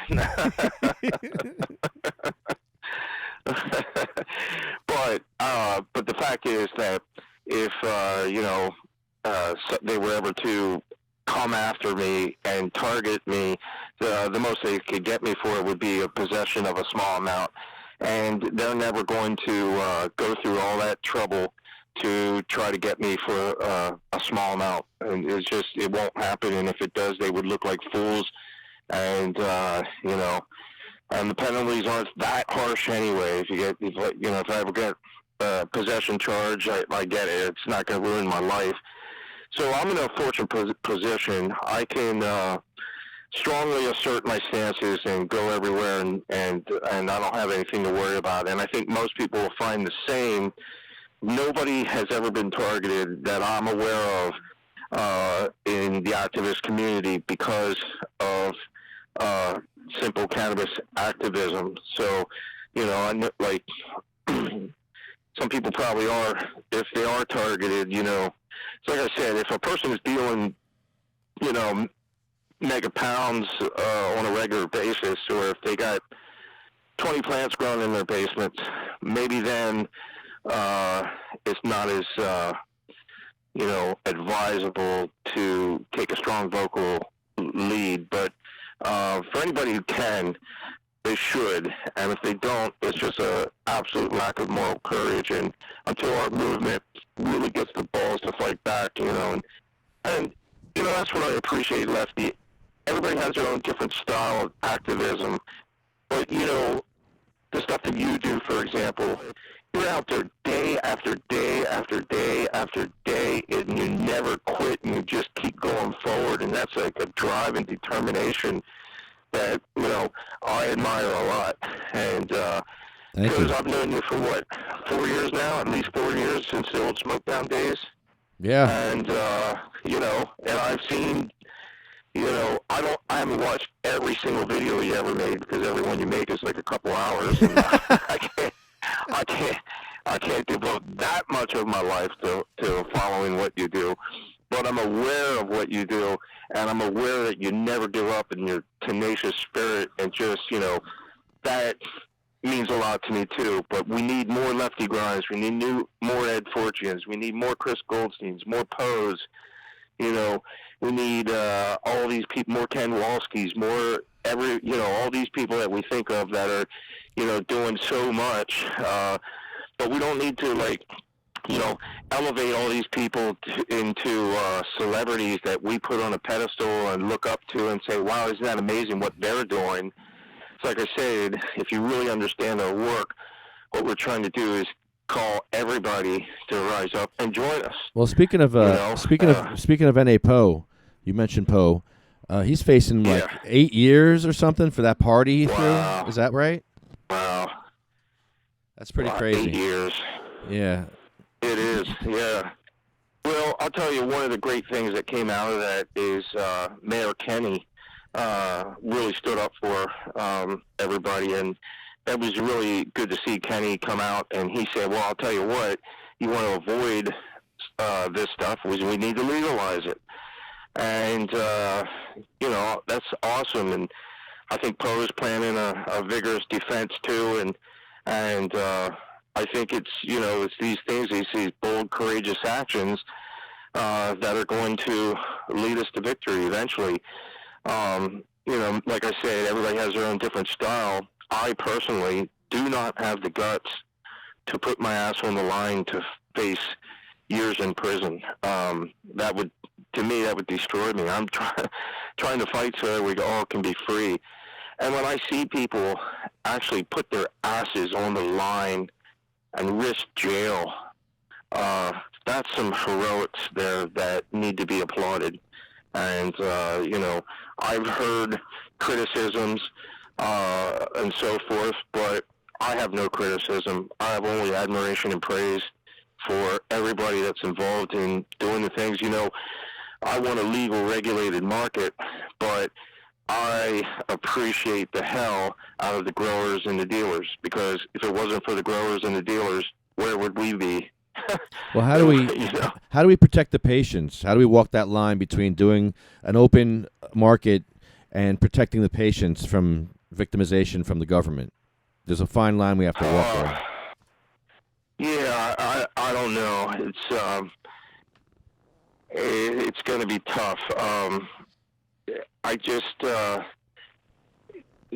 me, medical it's harder for me. I admit that it's harder for me to relate to the medical cannabis patients because I'm 51 years old and I have absolutely nothing wrong with me.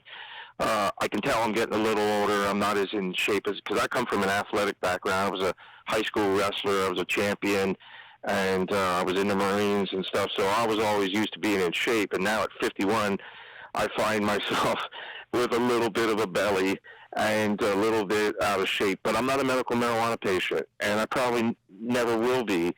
So it's a little harder for me to step into their minds and and understand from the medical marijuana patient's point of view. I admit that it's harder for me to do so. I think that medical, when it comes down to pure medical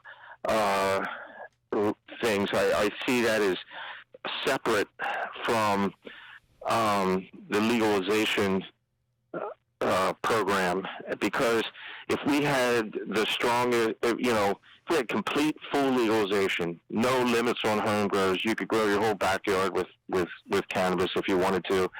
Fill your backyard, fill your basement, fill your attic, and all your closet spaces with cannabis.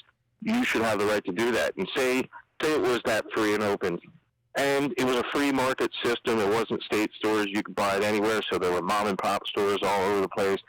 Cannabis was so free that there weren't even THC restrictions on industrial hemp. So you could grow strains with 4 to 6, 8, 10% of THC. And everything was that free and that open. You still have to have a medical cannabis program because the needs of medical cannabis program people are different. Because there's a lot of people like Michael Butch. He was in Vietnam. He did 2 tours. He was in the Marine Corps Infantry, did a year over in Vietnam. He got out, joined the Navy, and went over to Vietnam, did a tour in the Navy. So he did 2 tours in Vietnam. And unlike other Vietnam vets, he did not smoke cannabis when he was in Vietnam. He hated it. He hated everything about the counterculture.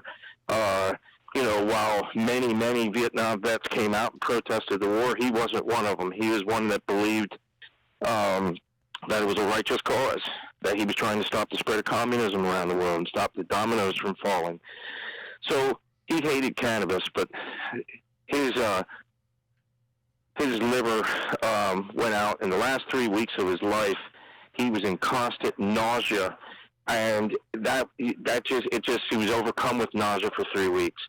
So he would have had sort of bad feelings about cannabis, but if you could give him a vape pen and he said, "Here, try this," he would have done it, and that would have improved the quality of his life tremendously. So there's a lot of my mom, she's open to medical cannabis, but she was never a big partier either, even though she grew up in the 60s. She was 19 years old during the time of Woodstock. So she's of that generation, but she's not really a part of that counterculture either. So, but she would do medical cannabis too. So, it's an entirely different concern for medical cannabis. So I don't have an answer for you. I'm just sort of musing out loud, and I do admit and confess my maybe inability to step into the medical marijuana patient's point of view. Oh, it's a tough question. I mean, the only answer is have a secret party. Secret parties for now. That's the only way to. It's not legal. Yeah, it's but I to me, I love those guys. I love all of them, and I know. They're like my heroes and so forth. And what do we do? If I ever disagree with anything, it's a disagreement among friends that are so close I consider them family, and so forth. But I'm a little skeptical that a party like that is all about medical cannabis. I've been around 51 years. I like smoking cannabis. I don't like it. I love it. I do it every day. I smoke cannabis every day for 25 years. When I hear of a big party like that and saying it was all about medical cannabis patients, even I'm a little skeptical to tell you the truth. It just doesn't. I mean, I don't know. It's just. There's a lot, though. You know. There are a lot of patients that rely on those parties because that's their only access to cannabis in Pennsylvania. I've heard that. I've heard a lot of sad stories. You've heard the stories I've heard, Les. It's fucking brutal what's going on in our states. Oh yeah, I know. No doubt about it. But I I'd like to see. I'd firmly like to see all of our efforts go into legalizing cannabis for everybody. Yeah. And whether or not you have I shouldn't have to go and say, oh, my back hurts, or stick my arm out and move it out and bend it at my elbow and say, doctor, it hurts when I do this, or whatever. To me, it's Les Stark, have the right to smoke cannabis. It's my God-given and constitutional right to life, liberty, and the pursuit of happiness, and the Constitution takes care of it. Yes. I have that right. Yes. And that should include the right to grow my own. And, soon as we're allowed to, I will grow my own, and that's how I'm going to get 90% of my cannabis for the rest of my life, is once we're allowed to grow our own. So I feel, I'm a little bit skeptical of throwing big parties and saying, well, that was about, these medical cannabis patients and stuff like that. It's just like, to me, maybe we should be more open and say we're concerned about medical cannabis patients, but we believe that everybody has the right. We should be allowed to have big parties and not having it as a cover of, this poor guy. The reason I'm smoking weed and listening to, Voodoo Child, Jimi Hendrix blast, full blast is because I like smoking cannabis, not necessarily because because that guy in the wheelchair needs it. There's got to be a way to protect the rights of patients and so forth. But the way I see the way forward is for all of us to do what we can. Some people will put their asses on their line and take big risks that could land them in jail or could blow it wide open. And that's the thing about what Poe does, because it was so risky. Put his ass on the line, and it could land him in jail for 8 years, and that would be terrible if that happened. Or it could bust the whole thing wide open and win this freedom for all of us, and that's what I hope it does. In the meantime, what I personally plan on doing is to keep working for steady progress and take every victory that we can get as we march further and further downfield. And if we can get decrim in Pennsylvania, we're on the 80-yard line, and the next big play is a touchdown, and that's full legalization. And I'm going to continue, the way I did with working for industrial hemp and doing my part in, helping to advance the medical cannabis legislation. Now we're doing that for decrim, and my goal is to, keep marching us down that field and keep advancing and keep going forward until we have ultimate victory. And, a lot of people, they say that certain people with certain activist organizations for certain causes, sometimes they're criticized and say that these people are well paid and their occupation becomes the cause. And some people think that people don't want to win because if they win for their cause, then they work themselves out of a job. And I'm not worried about that. As the executive director of Keystone Cannabis Coalition, I take zero salary. It benefits me not one bit. I freaking hate it. I don't want to fight every day of my life. I want to live. I just want to live. I'm forced to fight because they won't let me live. So I'm forced to fight until we win that right. And then once we win that right, then I can just go back to living. I'm not worried about working myself out of a job because I don't get paid for this job. I want to win as quickly as possible. As quickly as possible. I was all for it 20 years ago. It still hasn't happened, but I think we're on the course where we're like maybe 3 years away from having all of New England and Pennsylvania, New Jersey, Maryland, and Delaware having fully legalization. And once we get the entire Northeast and all of New England So it'll be a continuous swath from Washington, D.C. up to Maine. And once we get that, the war's over. At least it will be for us. The rest of the country will still be fighting because, the federal government's going to hold out for longer than the states do. So we'll still have to do work on the federal level, but the states is where it's at right now. And, we're getting there. Les Stark, I want to thank you. Les Stark from the Keystone Cannabis Coalition. Thank you so much for calling into the show. I really appreciate spending some time with us. You're very insightful, and we love Thank you. you, Lefty. I really appreciate that. I appreciate everything you're doing, and thanks for having me on once again. Before you go, let me ask you a quick question. I have it written down here. Oh, who's the bigger douches, prosecutors or police in your state? Yes, got him. I got him. He was like, yeah. What was he gonna say? There was no answer. There was no right answer. What was he saying? He was That's what he said. He's Oh, that's what he was doing. That's what he was doing. He was going He's going back. Tell him I'm so sorry, and then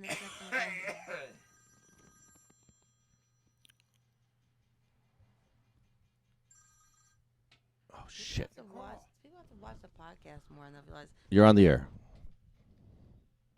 Oh shit. Take the call. You're on the air. Hello?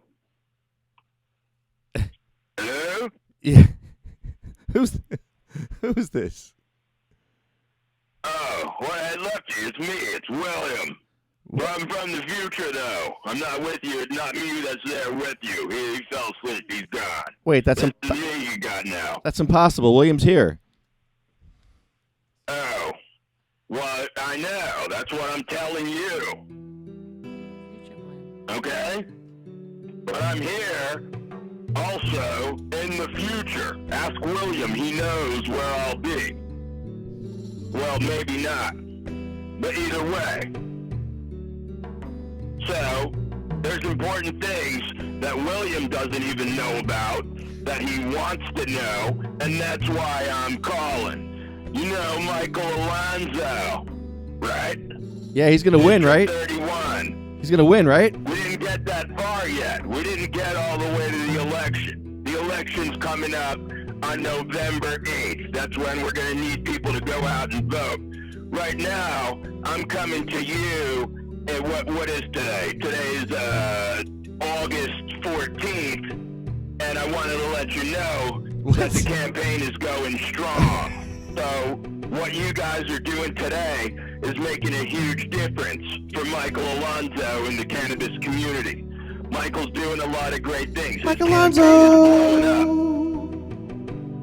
Oh yeah, we'll do the song. I'll tell you about Michael. You know him, you see him, and he's hanging out on his street. What he likes to do is call people over to his car. Tell him that he wants to go for a ride and see if they maybe want to cast a vote in his direction. Michael Alonso! Because he knows he's going to help the people. Michael Alonso cares about people, and he cares about sick people who need their medicine. People like Ed Fortune, who's locked up, needs his medicine. Can't get it. Cancer Michael patient. Alonso wants to help that. He wants to help the patients. He wants to help the veterans. He wants to help the depraved. He wants to help everyone that's a good person. As long as you're not out there trying to kick somebody while they're down or take advantage of someone. If you're a good person, Michael Alonso's going to help you.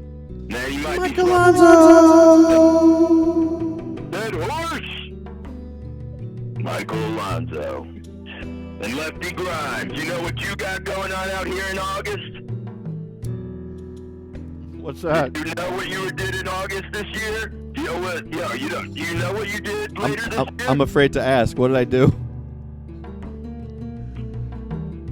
What? Well, I'll tell you next time because I don't even want to say it. Oh, jeez. It has to do with some peanut butter, a goat, a banana, and a willow tree. That's all I'm gonna say. All right, that's that. Song's over. Summer day. Song's over. That's disgusting. All right. That's Fuck disgusting. you. Who's the bigger douche? You or you? That was shocking. Yeah, pretty much so. It's just shocking. That was interesting, don't you think? All right. Willow tree? No. All right. All right, go on. You didn't Real think quick. That was interesting. Grab that mic closer to you, Michelle. Listen to this. On my way home today, there's a sign that says star or pound 77. If you see someone texting, you're supposed to text. No, it's serious. There's a sign. I swear to God, there's a sign on the fucking road. It says star 77. If you see someone texting, text star 77. So I swear to God, I swear they spent money on this shit. So I'm driving, right? So the guy in front of me is texting, all right? And I see the lady over here texting to call the cop on his guy. But then the guy over here is calling the cop on the guy over here who's calling the cop on you. So, and then another guy is over here calling the cop on that guy. So there's 4 people calling the cops on each other. It's the craziest thing I've ever seen in my life. So I'm going to call Star 77 right now to complain about that because I don't know if that's going to work. Hold on. Yeah.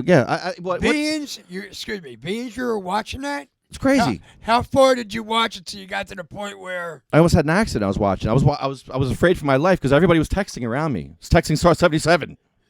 Everybody was texting Star 77. What does that point if everyone's texting the damn number? I felt less safe because of that sign. Less safe. Well, the sign worked, right? It made me less safe. Did the sign work? It made everyone call. Everyone called on each other. They called on each other for calling on each other. It was just why? Really? It was a communication bomb. Let's find out what the hell. Look, no, it was a communication bomb. Watch this. That's exactly what it was. Dialed is not supported over Wi-Fi calling. Please try your call again.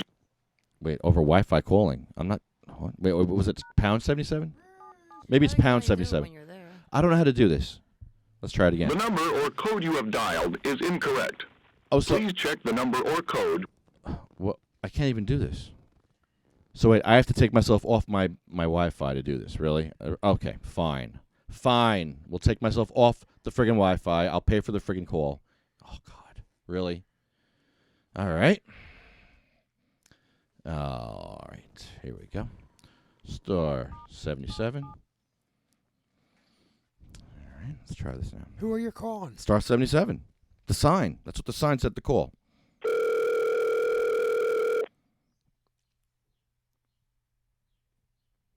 Craziest sign I've ever seen in my The life. feature code you've entered is not valid. Okay, maybe it was pound. It might have been pound 7. See, by now, the guy's already gone. The guy that was texting is gone. All right, so It doesn't matter. There's got to be another form of communication at that end, right? craziest thing I ever heard of in my life. Let's try this one. Dangerous Travel Hotline with City or Highway. Oh, you're on the air. Yeah, this is Lefty Grimes. I was on 78 before, and I saw the sign. The woman in front of me was texting, and then the guy to the right of me saw the sign and started calling. I think he was calling star 77 on the woman. But then what happened is another guy was calling star 77 on the other guy. So it was like everyone was calling star 77 on each other. And I'm just, I don't get it, how that sign is helping. Okay. So I'm trying to report that the sign is not safe. I don't feel safer because of that sign. I feel less safe, and I'm reporting that sign because it's making drivers call on each other. Everyone's calling on each other. That's what's happening. They're all calling on each other for calling on each other. It's Hold like on, your loop. It's a loop. Hold on a moment, sir. Okay. You understand what I'm saying? He just hung up on you. No, it's a real problem. You're creating a loop. They're creating a loop. They put me on hold, and I don't get this. It's a legitimate question because it's creating a problem. That sign is unsafe. It's a great question, but he hung up on you. No, I'm still on. No, that's a figment of your imagination. He's getting his boss. You are not on. I guarantee I'm still on. I'll tell you what. He went on break. He's on break. Hello. Sir? Yes, hi. Okay, I checked with my supervisor, and you'd have to make that complaint to the Attorney General's office because it's their program. The Attorney General. Oh, it's the Attorney General program. That's right. It's Parlati. Do you know how to get in touch with him? Was it Newark or Trenton? Do you know? It would be in Trenton, but I don't have the direct number. All right. Thank you so much. Okay. Bye-bye. We could ask that question tomorrow at the annex with the people that walk by, right? Let's do it. Huh? Can we or can we not? Let's do it. I think we can, and I think we should. I'm just saying. Okay, so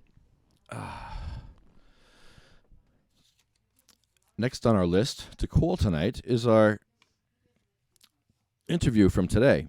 Ken Wolski in the Princeton TV interviewed Scott Albert and Lori Albert of what's their company called? I'm so bad with names. I should have wrote it down. Cannashare. I believe it's called Cannashare. All right, let's see what this is. You're on the air with Sativa Cross. This is where I am. Warren. Yeah. I'm wandering. Yeah. I'm wandering. Hey.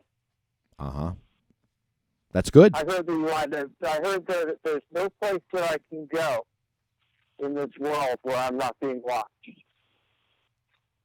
Somehow. Who is this? This is Warren. Warren Bobrow? This is Warren Bobrow. Yes.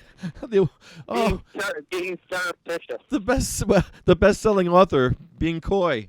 Hey, man. You know, you're right, though. Are you speaking to me from your four-line fallout shelter in scenic Bayonne, New Jersey? Yeah, we're safe down here. Oh, God. Yeah. One way in, one way out here. This is great. We can fight like we fight like the Greeks. I like being in college. I like the. Oh man, yeah, they got. But don't tell anyone. I won't. Warren, I won't have to. They got cameras watching you. I don't have to tell nothing. Your whole life's on video. Yeah, if you're in Morristown, your whole life's. Yeah, they got you. They're up there, man. I know it. I see it. I was listening to the radio today, and it wasn't corporate radio. I think it was like in between two channels, and they were playing back Hunter S. Thompson outside of Las Vegas, and it was pretty good. And it got inside my head, so I've been, pretty stoned ever since. Sweet. So I've been pretty stoned ever since I was 12, and that's another story. My head and everything. Dude, when are you coming back to have some more drinks with us? Actually, I need to come to you and to Morristown. No. I don't want you coming to Morristown. You're my protagonist. I'm going to be in trouble. Yeah, I'm a bum. I dress like a bum. Who I am. I'll dress like Jesus. I really pride myself as someone who just. I really try to stay under the radar because of the book. A. I've been in the Daily Record. B. I mean, Bob Karp has been out to my house to take pictures of me in my living room, and I ducked out of sight for 2 weeks after that. I live just down the street from the police station. The cops are around all the time. I don't want to be the poster child for Morristown Police. Wait, don't you have a card? No, I really don't. You have a card. It's a bad thing. I have my card, of course. There you go. That's all you need. Of course, but still, then they know that I have my card, and then they're going to pay more attention to me. What are you afraid of? And that's not what I want. What are you afraid of? I want to know. No, seriously, as a patient, what are your fears? State, my brother. I know it's yeah. Well, as a patient, what are your fears from the police? What do I fear? Oh, Yes. it goes back to my childhood. It's a deep-seated anxiety. Well, yeah, I got that. I got picked up filling mailboxes with Aquavelva shaving cream and on Reed Road in Morristown, and leaving the shaving cream cans behind, knowing full well that everyone in the world knew that my grandfather made Aquavelva. And the ride in the police car was nothing that I ever wanted to do again. Yeah, I bet. I think they disowned me that day. I'm pretty sure that was the day that it happened. Of course, driving across the green in Morristown was another thing that I did when I was 17. It was snowing.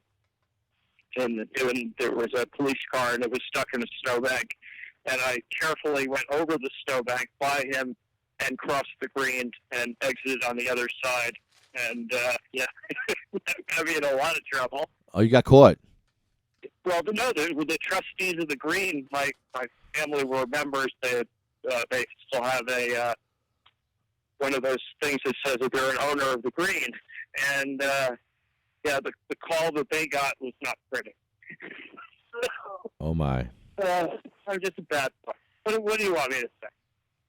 There has to be a black sheep in every family. So I'm the one. I'm the one, definitely. And I'm proud of it. I'm proud of it because I think I do it well. You do it well. I don't think any dummy. I don't think any dummy's able to do this. It's tough work, and I try to make it look easy, and I have a good time like anyone. But it's really important to me because it's what I do. So anyway, I was thinking about doing a book giveaway, and I wrote a couple of books. I've written 5 books, and it might be something to do. A book giveaway. It might engage engage the readers or the listeners in this case, the people who are out there supposedly filling up the social media space and retweeting and tweeting and using Facebook and filling up your metrics with all sorts of fun stuff. Oh, let's and do find this. Out who's listening to you. Let's do it. Let's do a book giveaway tomorrow. Let's work on this tonight. I've got a book called Cannabis Cocktails, which I think that would be a great fit for your readership. Great for your book. listenership. And I'd sign a copy of it, and it comes with a lifetime guarantee. So it's a pretty interesting thing. It's a lot of fun. Wow. It's a lot of fun. So we should have a hashtag that we create for it. Awesome. It should be Cannabis Cocktails outside Las Vegas. Nice. Are we going to do a contest? How are we going to do this? I don't know. I'm going to have to get you a book, and or I'll send it, or I can get it through. Here's how we'll do it. I'll go into the Bookworm in Bernardsville, New Jersey, sign a copy. I'll pay for the copy, and they'll send it to the lucky winner.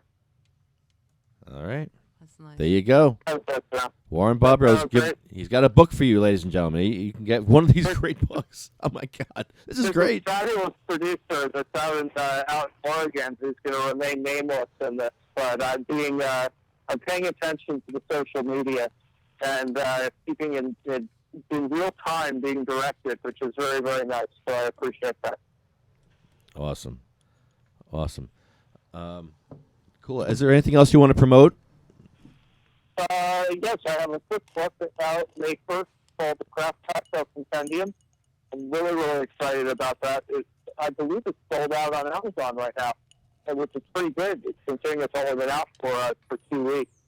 And if someone was able to buy it, I was hoping that they'll leave a review. And it's a positive review because it really does drive sales. And if they have something negative to say, I hope they say it to me and not to the review, as sometimes happens. What's it called? What's it called? Craft Cocktails? It's called a Craft Cocktail Compendium. And it's available on the usual channels, independent bookstores, Barnes & Noble, Amazon.com, Kindle. I think it's on iBooks also, like iTunes, iBooks. Found all sorts of ways of getting it. So it's a lot of fun. I really have a lot of fun with it. And what's really great about it is a compendium of my first 3 books. So it's really exciting. I'm really, really happy about it. And the book looks great. So Congratulations, man. That's awesome. Thank you. I'm really proud of it because, I was talking to one of my editors the other day. It's really great. It's selling really well. And I said, there's no mention of cannabis in it at all. It says Warren Bobrow, the author of cocktails, whiskey cocktails, beers and drugstore cocktails, and the Craft Cocktail Compendium. There's no mention of cannabis. So it's funny. It's really funny how they look at things and what trends are and what pays the bills. And cannabis cocktails has always sold well, but I know that this will sell better because not everyone understands that, weed is something that's got to be shunned. But it is in the real world, and especially around here, sort of New Jersey. They look at you, you see it as just being a stoner. And I like to sell that and to say, hey, people don't write 5 books, they're stoned all the time. But hey, I was stoned. But still, I wrote 5 books.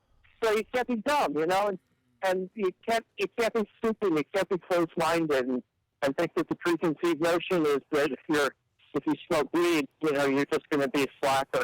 And that's so wrong. I have glaucoma, and you take the stuff to hopefully make it easier for you to stay. I don't know. I'm just trying to do a good job and get the word out. Warren, thank you very much. Let's see. What's your website? You have a website, Warren? Yeah, it's cocktailwhisperer.com. TheCocktailWhisperer.com. I love that. Yeah, but it's just cocktailwhisperer.com. Ladies and gentlemen, go to thecocktailwhisperer.com. Get a couple of books. Not with a D, just starting with cocktail. Cocktail Whisperer. I think D would be someone else. Really? Oh, don't go to D. That guy's a douche. That guy's an idiot. Don't go to him. As a matter of fact, who's the bigger douche? The guy who owns that website or Governor Christie? Oh, right. 3 for 3. I'm 3 for 3 today, baby. 3 for 3. I'm just a big douche. Who's the bigger douche? Lefty Grimes. That's who. I think that's just wonderful. I got 3 of them today, like fish in a barrel. Well, it was your approach on the setup too. That kind of like altered from a few weeks back. Okay, so today we did a great interview with. Because they were hanging up on you. That's right. Today we did a great interview with Scott and Lori from Cannashare, and we're going to call Scott right now. He's from Hillsboro, Oregon. Call him right now? Yeah, give him a call. The number or code you have dialed is incorrect. Please check the number or code. Okay. I can't see.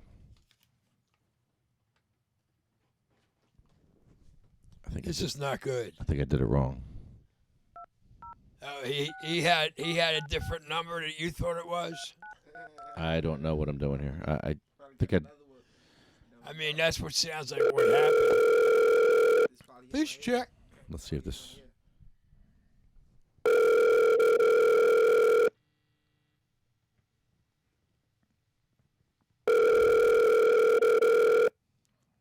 I think I screwed up. I might not have the right number. Or he just didn't want to talk to me. Hello. Hello, Scott. Lefty? Scott, you're on the air. How you doing, man? Yes. Hey. Awesome. Yeah. Hey, how you doing? Good, man. I'm in a lot of pain. You know, I'm a patient. I'm not gonna lie to you. I feel like crap, man. Well, I wish I was there. I could help you out. Yeah, dude. It's rough. You're from Oregon, Hillsboro, Oregon. Your company is called Cannashare. Is that the name?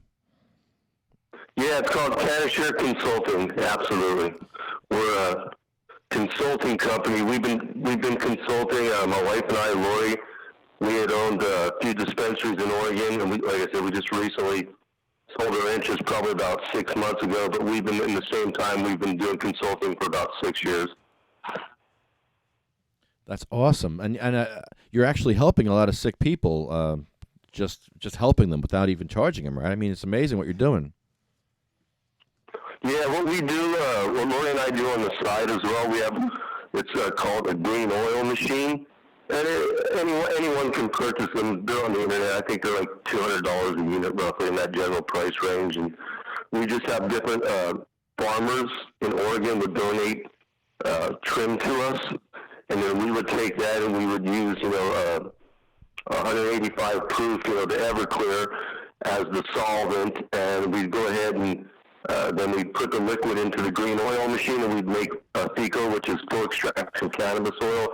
and we donate it to like cancer patients, people that have various different ailments, insomnia, social anxiety, and actually the cool thing is we actually there was 2 different patients that we helped. We had a lady out in Oregon, and her name is Sarah Bennett, and she's like a really dear friend of ours, and she's big in the cannabis industry, and she had asked us to donate last summer to a patient that she was kind of helping out that had cancer, and they said, hey, you have lung cancer, and you have like 6 months to live, so get your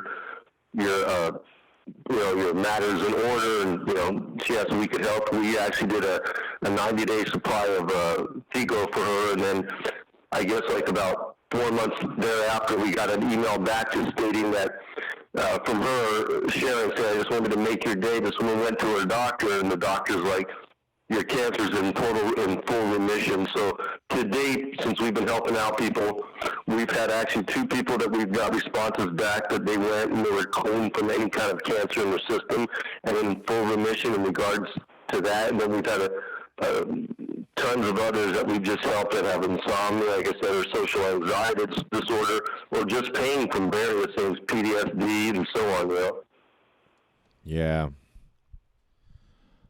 Scott, how did you get started in this whole business? Well, Lori and I'll just tell about my story, and then I'll let Lori share. She's sitting next to me. But for myself, I had 2 separate knee surgeries on both of my knees in regards to an accident, and they had put me, at that time, it wasn't listed as an opiate, but then it was reclassified later as one. It's called a tramadol, like a low-level opiate, but I had taken it for, I guess, like 6-7 years. Initially, I had started off just on 1 pill, and then they moved me all the way up where I was taking 4 pills a day. And at one point, we were living in Seattle, Washington, and moved to Oregon, and I was without a physician for about a month, and my prescription ran up, so I suffered some severe withdrawal symptoms. And what I did in turn is we decided just to wean myself off of it. I didn't need that in my system. So we used cannabis to wean myself off it over like a 4-month period of time. And I went from 4 pills to 3.5 pills to 3 pills and so on, all the way down to where I completely weaned myself off of the opiates and just using cannabis. So, at night now, I just consume, cannabis at night, like a couple hours before I go to bed. Usually, my preferred method is an edible. I like to consume edibles, but also I do like to do some dabbing from time to time for that as well. And then I'll just let Lori talk about her story as well. Hey, Lefty, how you doing? Hi, Lori. Good. How are you? I'm doing good. So, my story begins about six years ago, and I had never consumed cannabis at all, and I was being medicated heavily by my doctor for my severe migraines, and he had me on an antidepressant medication, and I was just tired and just just wanted to sleep all the time. And I thought, this isn't working for me, and it wasn't doing anything for my migraines. So I just took myself off of that medication and went into my very first dispensary, and they handled me with kid gloves and helped me to get on some different oils, which I now take by mouth every night religiously, and that controls my migraines. And I am an epileptic, and I'm still on pharmaceutical drugs, which someday I would like to be off of completely. But as we all know, that it's very hard to find out what that substitute of cannabis is for, the proper dosing of your pharmaceuticals that you're taking. So that's something that I'm, working with right now and experimenting with, and hopefully someday very soon I'll be off pharmaceuticals and just medicating completely with cannabis. So that's my story. What is your what strains are you using right now? So for my migraines, what I use is a combination of THC and CBD at night. And some people, they like to use just straight CBD, but I have to have that kick of THC in there in order for it to be delivered properly in my system. And so, you know, there are occasions where I will get a migraine, like, say, once, you know, every couple months. And when I feel that migraine coming on, I will use something like an ACDC strain, Cannatonic, you know, and I'll vape. You know, I'll just vape all day long, and sometimes it's a couple days to help out, you know, with the severity of it. And I haven't had a migraine to where I used to have migraines that would last for days, and the longest migraine that I've had since I've been medicating with cannabis is, I would say, probably 2 days long. Oh, my friend eats. So it does help. My friend eats a bud of cannabis for his migraines. A bud of cannabis. Oh, wow. Just eats it, gulps it right down. Yeah, amazing. Yeah, I've heard that people, they even put it on their salads. Yummy. I love tossed salad. I got a question. Now, how do you travel state to state? Are you nervous? Your patients. Now, you have a card from Oregon, obviously, but you don't have a Jersey card, or do you? Are you going to get a Jersey card, a Pennsylvania card for every state you're going to be working in, or how's that going to work for you? Live in fear? What's going to happen? Yeah, this is Scotty. So yeah, currently what we're doing is, like I said, we do have our medical cards from Oregon, but obviously, you know, the only place currently that has reciprocity is Nevada, that will accept a state's medical card to go into their dispensaries and buy your medicine. So like right now, I would say technically, you know, I mean, we're all over, so we're just based out of Jersey right now. You know, basically because of our projects, you know, the projects going on in Massachusetts, another one in Maryland, another one in Ohio. So we're kind of like recently. I mean, I'm initially from Jersey, anyways. I was raised up in Atlantic City up until the time I was 10 when my parents moved out to California. So this is originally my home is Jersey. So, like I said, we're staying here right now because it's 4 hours from anywhere. You know, it's a 4-hour drive, 4.5 hours in Massachusetts, 4.5 hours to Pennsylvania. Same thing, 4.5 to D.C. or to Maryland. But in regards to your question, Lefty, what you were just saying, is like, yeah, I mean, obviously, you know, you need to be a resident in that particular state wherever you're at and go through the protocol, the doctor's visits and so on. And we're still maintaining our Oregon residency since that's where our company is actually based off out of, and that's where we still have, you know, all our business going on currently, even though we're here doing all these projects for an extended period of time on the East Coast. So, yeah, we're currently right now, I mean, you know, we're just, you know, we brought X amount of medicine with us, and we're just, you know, utilizing that on a daily basis, and, you know, until it's gone, so to speak, and we're not really worried about any kind of repercussions in regards to state. You know, I mean, you know, in the big picture of everything, one patient medicating in regards to the state is probably not, you know, what they want to concentrate their efforts on. So, you know. Well, they arrested a patient in Summit, New Jersey, a card-carrying New Jersey patient, for a joint. And they arrested him. Oh, wow. They put him through the system for like 3-4 court dates because the cops don't know we have a law. Wow, so yeah, be careful in Jersey. Yeah. Just saying. Yeah, that's horrible. You know, and I guess that's something that we do take for granted now that you bring it up. You know, kind of that, you know, we were lucky enough to just happen to be living on the West Coast at the time that this all happened.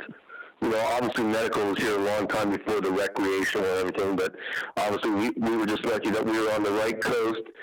And even if, you know, you didn't have the medical part at that particular time and you were, you know, had an ailment, I mean, it wasn't something that the police or law enforcement would actively pursue on the West Coast.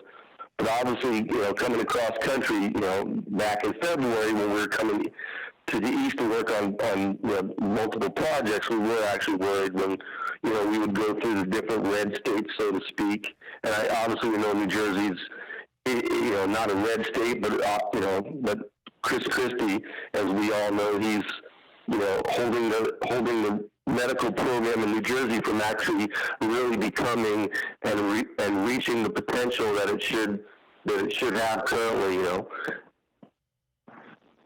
Yeah, lots of roadblocks. It's sad. There's a kid named Jackson Storms. He was a patient in New Jersey. He became a medical cannabis refugee, and he moved to Colorado where he can get his medicine legally. However, in Colorado, the hospitals and the doctors aren't as good as they are in Jersey, and they don't give him what he needs, the other drugs that he needs, and the other things that he needs. So he has to come back to Jersey to get stuff that he needs every few months. When he comes to Jersey, he's a criminal because he doesn't have a card anymore here in Jersey. So now he's a criminal. Mm-hmm. So Yeah, I mean, the whole system needs to be revamped.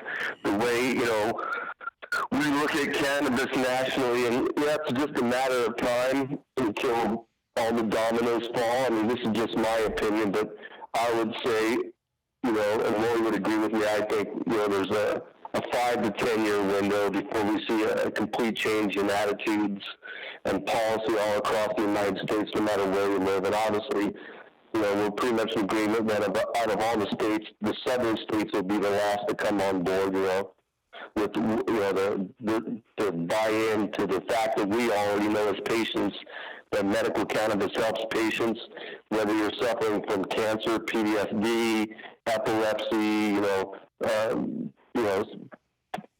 also social anxiety and so on. When we talked today, I wrote some notes down. I just scribbled some stuff down real quick. And I wrote down the word schizophrenia. Why the heck would I write this word down? Help me, please. Help me to help you. Hope you'd help me. Yeah, absolutely. I already know what that means. So in Pennsylvania, the group that we work with, one of the members had a daughter that had schizophrenia, and that's how he actually got involved with wanting to, open a few dispensaries and a grow facility in the Pennsylvania medical market that's getting ready to unfold here in the next few months. And that was his buy-in, so to speak, is that his daughter suffered from schizophrenia, and he used CBD to treat his daughter for the schizophrenia, which helped her tremendously. And then also, he used something I believe it was on like a 1-to-1 ratio to help his daughter out. But that's where that word schizophrenia came out, because I believe we were talking to that point today in the interview with Ken there in the studio in Princeton there. Yeah, do you know what strain it was that helped schizophrenia? Yeah, I believe it was, I'm pretty sure that he was saying it was like the best strains that they used were AC/DC, one that he mentioned, and I'm not sure, and I know AC/DC is not a 1-to-1 strain. Usually AC/DC is more, a very, very small percentage of THC or more, and a high percentage of CBD. But he also used one of the strains, and I don't remember the name offhand, that had more of like a pure 1-to-1 ratio of CBD THC. But actually, too, what they had done is he said that she vape during the day, but that they also had a doctor that was doing some sort of trial on his daughter, and they would actually use a laser and insert the CBD into the portion of or by the portion of the brain center that could, that is associated with causing schizophrenia, and actually had taken that away for some time, like almost like a CBD time release inside the woman's system. Wow. Yeah, I know a lot of people with mental illness, and they probably do self-medicate with cannabis, looking for that that feeling that they get from maybe those strains. Maybe they need to just activate those strains, grow those strains. See, people need to grow specific strains for their specific disease. Like Honeybee. You know Honeybee because she's from Hillsborough. She's from your town. She was interviewed a few weeks before you were there in the same room. So funny. So she has actually diabetes. So she needs a strain that's high in vorotamine, which is like Durban poison, and there's another one that's good for her. She needs the right to grow those strains for herself, because when legalization happens, I don't know if they're going to be growing these strains that these patients need for these diseases. I don't know. I don't know what's in store for us in the future. It's just scary that we need to protect our rights while we can, one thing about Jersey that I know for sure is, I mean, just currently right now, I mean, like you said, who knows what happens in the future, but in that bill that was just proposed on the 15th there by Scateria, it makes it illegal to grow your own medicine, and I guess the rationale behind that was that, you know, when patients grow their own medicine, there's a leftover portion, and it gets to the black market. The one thing that they fail to see is that you just can't take 2 seeds and throw them in the ground and voila, there's your cannabis plants. It's not that easy. It costs money, so you need to have money to grow the cannabis. You might get lucky, plant a couple seeds, and you might get something decent. But we all know anyone that's grown before, you know, even on a small level, like Rory and I last summer in Oregon, through the recreational market. You know, any citizen's allowed to grow 4 plants. So we grew 8 plants. So obviously, you know, we grew soil. So you have your soil, you have your 25-gallon pots.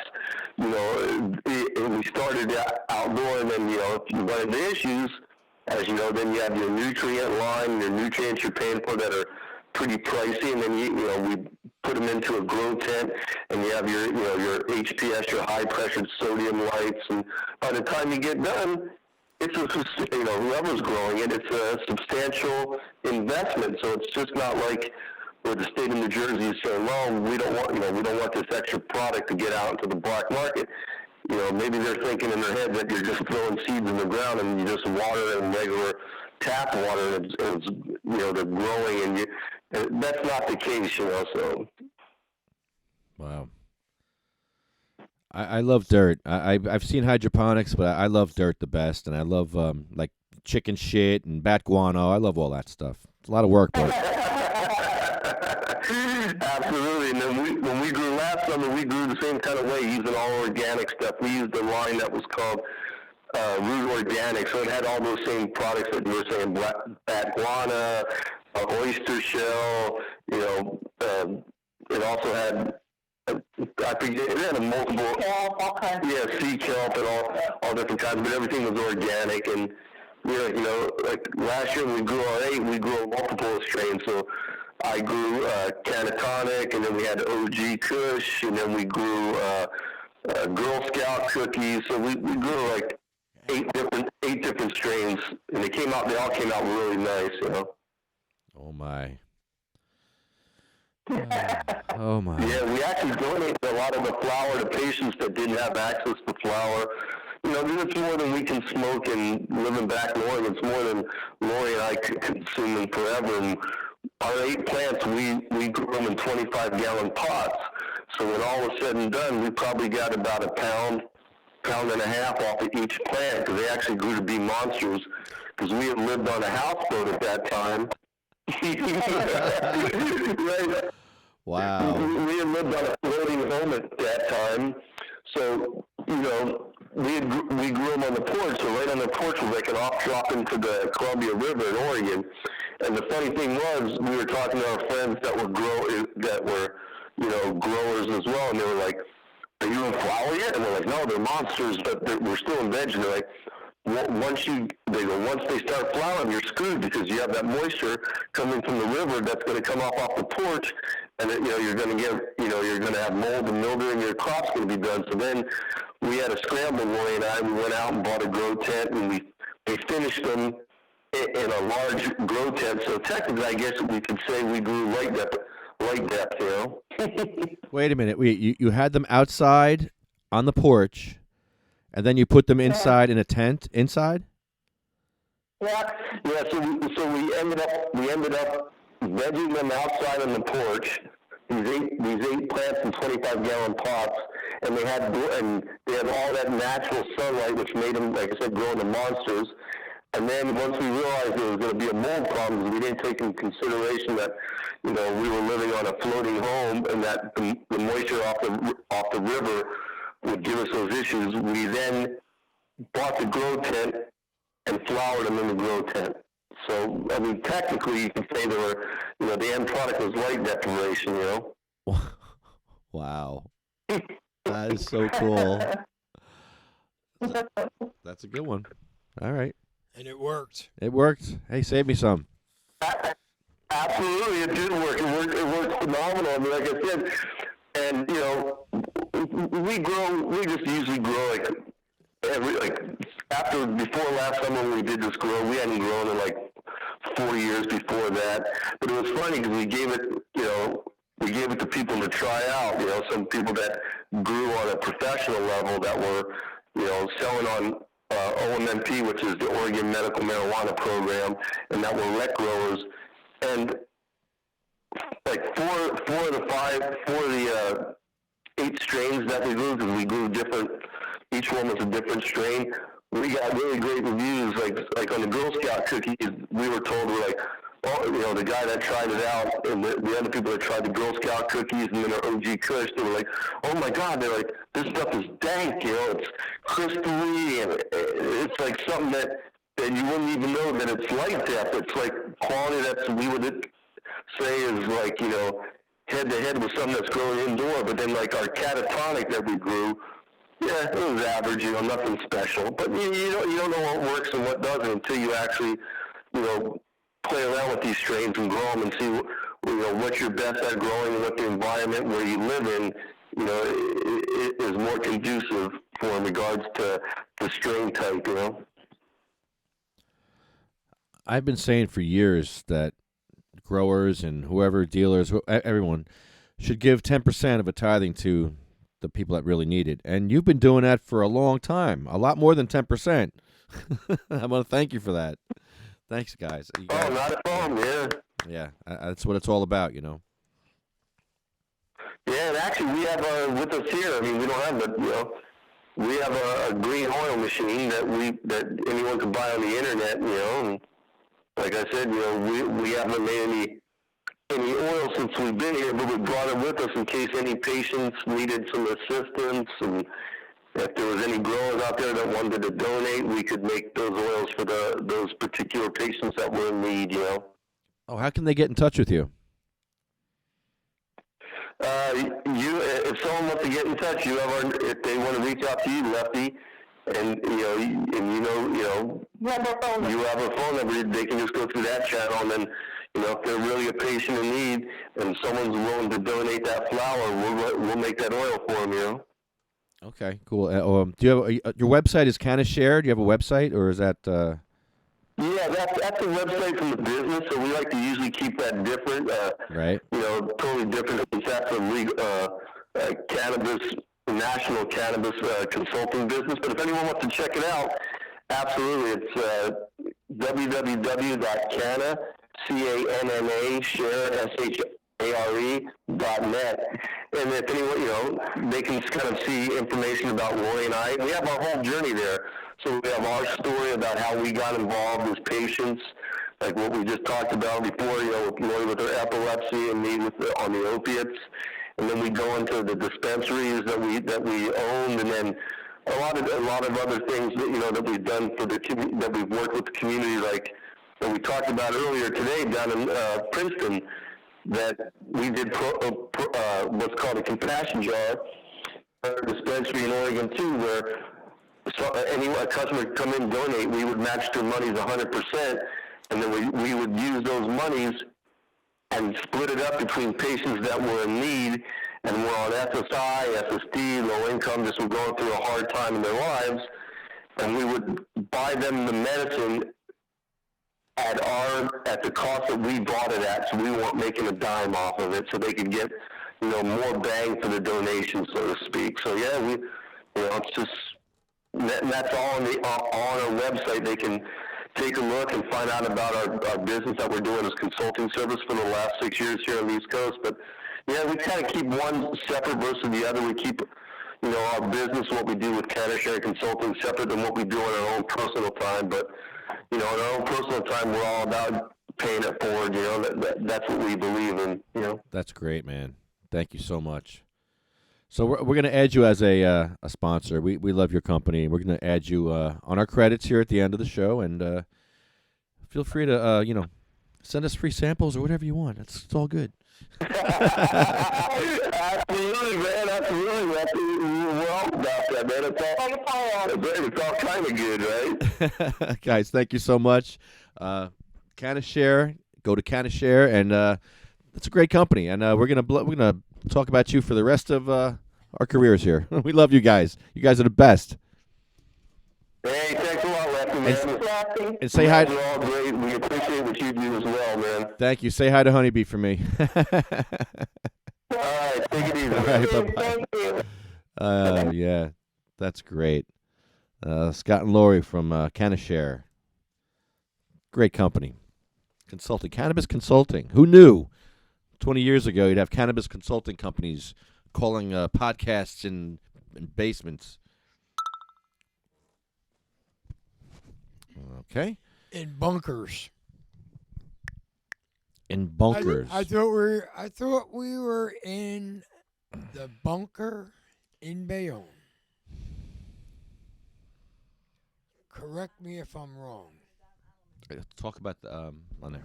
Did you hear what he called me today on Facebook? What did he call you? He called me a junkie whore. He called you a junkie whore. After I said, because it notified me. I made a comment about, because somebody put up something about growing, and I says, I wish we can grow here in New Jersey, and he called me a junkie whore. Junkie whore. A junkie whore. Who did that? And I said, Lefty Grimes and Michelle Burns, do you hear what this guy says? I can't hear you. What? I can't hear you. Since I wasn't friends with that woman. Go ahead. I didn't see his comment. Oh, yeah. You didn't see his comment. Well, hi, Honeybee. Honeybee's on the line. Hi, Honeybee. You're on the air. Hi, guys. Hi. Hi. We just talked to your friends, Scott and Lori from Cannashare. Sure did. It's so funny that you're all from the same town and you're like meeting in Princeton, New Jersey, just randomly. It's weird. So weird. You know I don't believe in coincidences, Honeybee. I don't believe in them. But here they are. Here they are. There we are. Excuse me.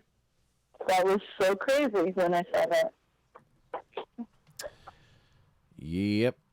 So I'm catching you a little early because, we always catch you for the end of the show, and I want to catch you before the end of the show because we always usually have fun when we talk to you, and it's like we catch you at the end of the show when we're doing the list, and it's like, oh, the list is here. It's like, oh, God.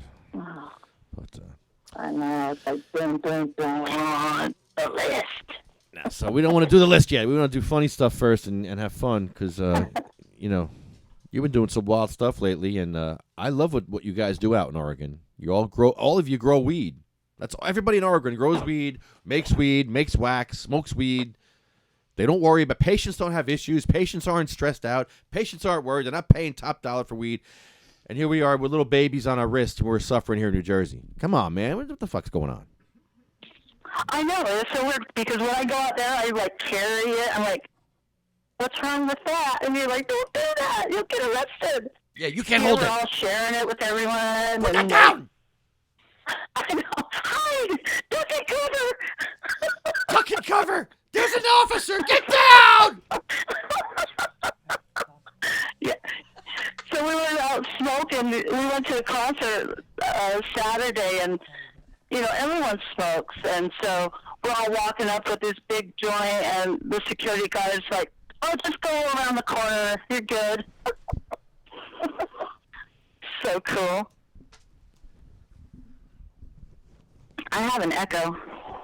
You have an echo? Great. Echo. I hate that echo. Can't do nothing about that. Oh, no. That's good.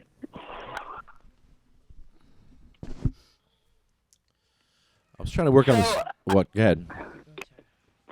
So you guys are having a book giveaway? What was the hashtag? I didn't hear it. Hashtag what? Was it something crazy wrong? Did you have to hashtag something in order to win it, or are you thinking of something? Oh, a hashtag to win. Oh, to win that thing. Yeah. To win the book. I'm not sure. And where are you going to win the book? Oh, I have a theme song for you. We're working on. Oh, you do? You can't hear it, though. Oh, damn it. Remember this? This is Honeybee's song. Dab with me. I want to be your dab tender. Can't you see? The dabs are Come on, we got to work on this song, man. We need to write this song down. It's amazing. Dab with me. Come on, man. It's going to be Honeybee's theme song. Great. We'll just play this. We'll just play this and talk over. We'll just talk over this. How's that? And we'll just think about dabbing. I wish I could hear it. Dabbing. Dab with me. Dab with me. That's enough. I don't know about that. We'll work on it. Keep on going. You had some good ones last night. I want to really be obnoxious and horrible with this song. And shocking. I don't want to say horrible things. For my Cannashare show. Oh my God, you said it. What's your new name? Cannashare. The Cannashare Show with Honeybee. Wow, that's shocking. Right. That's inappropriate. You like it? Yeah, well, it's all. Isn't it perfect? It is perfect for you. It is. And all your hoes in Oregon. Because we're admitting it. Yeah, I guess it'll work. They'll get over it. The people that hang up, yeah, they'll get over it. Weed out the week. Oh, wait. That's what I do. Oh, Joanne says there's a metal version. Or maybe there's a metal version. If there's a metal version of that, I will shit. All right, hold on. Okay, Joanne. Joanne, Tell let me Joanne. Google it. I am telling Joanne. Google it. Google it? Okay, Google it. All right. Oh, my God. Dance with me. Metal version. Is there a metal version? Oh, shit. Oh, my God. No. Oh, hold on. I'm spelling it wrong. Dance with me. No, it's dance with me. You're spelling. Let me Dance quote. with me, No, that's a good song. let me quote it. Hold on. It's giving me different stuff here. Dance with me, metal version. TSOL. No, I don't think anybody would cover this song. This is a very 70s retro. No, nobody's going to cover this song. You know what? You never know. And Joanne's probably right. So you shouldn't question her. All right, let me talk to Trip Eisen. Maybe Trip Eisen will cover this with me.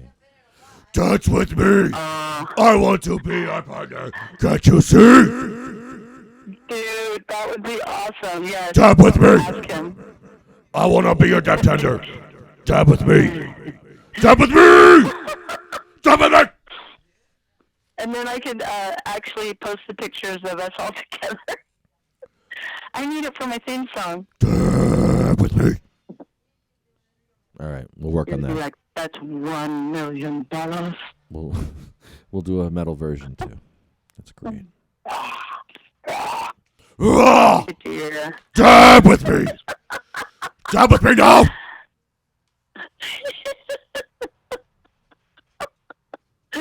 We got to add my song in there. Part of that song. Let's see. How about this one? And if I'm... Oh, no, we're not going to do that. Never mind. It was really bad. It's very inappropriate. But you could add in some lyrics like, okay, this is a song. Once upon a time, not long ago, I was a hoe. And I'm admitting it, and I won't take it back because I did that shit. So that's funny. And then the chorus is like... That's funny. Just so y'all know, you can all laugh now. You can all laugh because that's funny.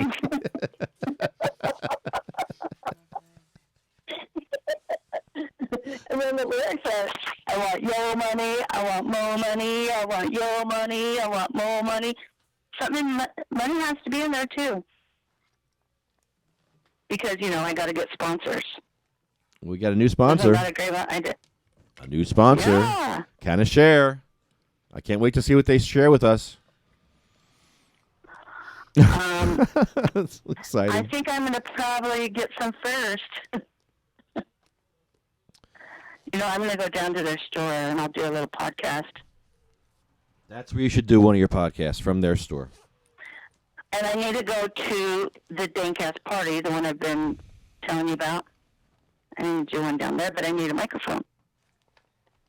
I need equipment so I can actually do my show. You know what you need? You need a sponsor. What do I need? You need a sponsor. I need a sponsor. Lots of sponsors. We need to get sponsors for you too.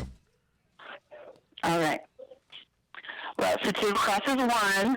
Yes, we're Let's sponsoring. see. You're also my producer, so that's great. But you're kind of slacking. You need to get with it in that song. You've been wasting too much time. All right, here's a question for you. Do you have you ever burnt a body part off with a torch? Actually, a body part or something on the body. Yes. I actually did. I burnt one of my friends' hairs one time. How'd you do that? Why and how? Why? And where? Well, where? Yeah. Why? Why? Because it's funny. And how? 2, how? With a torch And where? in the groin area. Oh my God! You burnt someone's groin with a torch? No, the hair. I burnt the hair off. You burnt someone's hair I off? just pulled the hair and then I torched it to see if it would. See what it would do. Honeybee, stop. What? There's a better way. Stop. There's a better way to medicate. You don't have to do that anymore. Stop. You don't have to do that. Don't do it anymore. Well, I was trying to take, a dab hit. No. In an inappropriate way. There's a better way to It didn't medicate. work. It's a better way. It's with the magical butter machine. No way. Well, tell me about it. Magical butter makes your recipes better. Magical butter makes your recipes better. Brownies, cookies, smoothies, sauces, soups, veggies, candies, salad dressings for your tossed salad, Honeybee. How about sex lube? Did you say sex lube? Yes. I actually have Wouldn't that be awesome? some right here that's peppermint something. Peppermint? With the love glove. With the love glove. It's made with the love glove in the magical butter machine. I want that. Yeah. A love glove? That's Love glove. Yeah, baby. Ooh. Get your magical butter machine from magicalbutter.com. 1-800-424-334. 1-800-424-334. Magical butter makes your recipes better, Honeybee. That's great. And sex too. It makes sex better? Yes. Or sex butter? Both. Why not? 1-800-424-334. Magicalbutter.com. Magical butter makes your recipes better. 1-800-424-334. 1-800-424-334. Get your magical butter machine from Garrett Angel, magicalbutter.com. One of our favorite sponsors. Go like the torch. Yeah, put the torch down, ladies and gentlemen.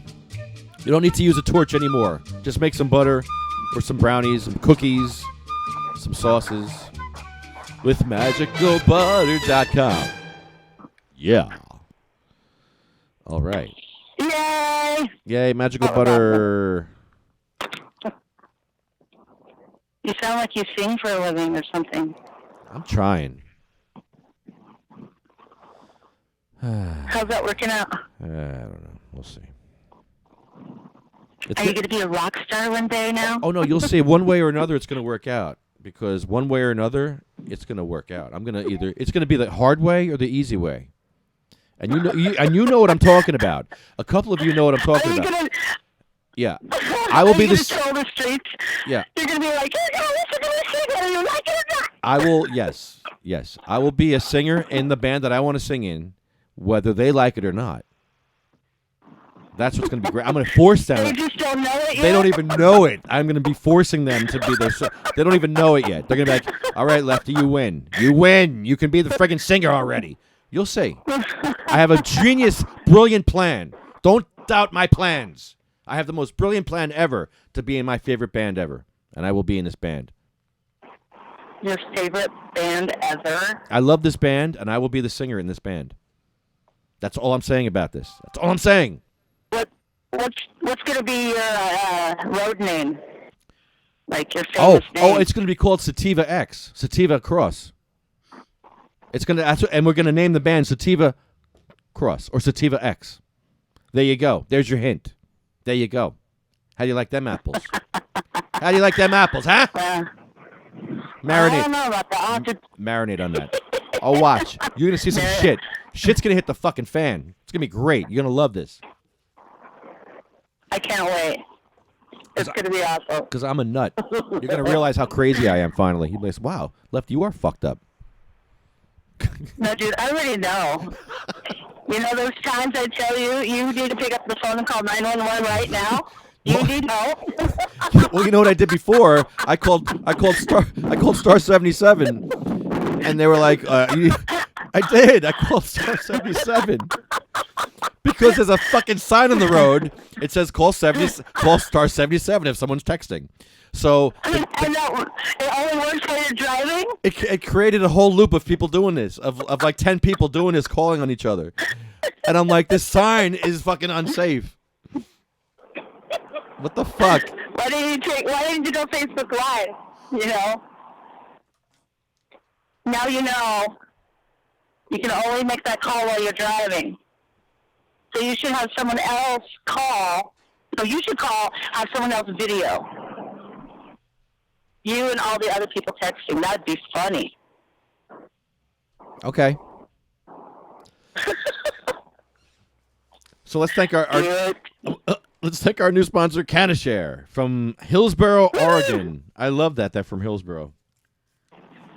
That's so cool. Yeah. You're our producer. You should know these things. You should have brought them on the show months ago. Years ago. Before you even knew us. You know, I was bringing other people on the show. They were on the list somewhere. They're on the list. They're on the list. CMMNJ.org. They're awesome. SativaCross.com. They're pretty cool. Oh, maybe I should be added to this list. MagicalButter.com. The Can of Cunt Show. I can't say that name in Trenton though. Oh, okay. Well, then do Sativa Cross Women. Okay. Just Whatever you say. Oh boy. Okay. Shock Jock, non-Shock Jock name. The Shock Jock name, non-Shock Jock name. Okay. We'll get it down. Happy Daddy Products. They make great dab tools from titanium. NewJerseyWeedman.com. Still sitting in jail.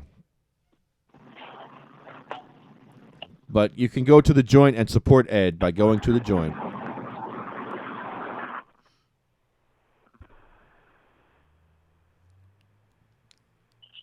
Blue Planet Biotech. Run New Jersey, medical-freedom.com. Get your State of Compassion flags from medical-freedom.com. Cannasense. Get your medical cannabis card from Cannasense. New Jersey Grannies for Grass. Toughies Fight. Legalize for Lorelei. JacksonStorms.com. Prayers for Sarah. Prayers for Pete. Jenny's Purple Ribbon Journey and Jenna's Journey. Those are all our sponsors, along with our new one, Cannashare.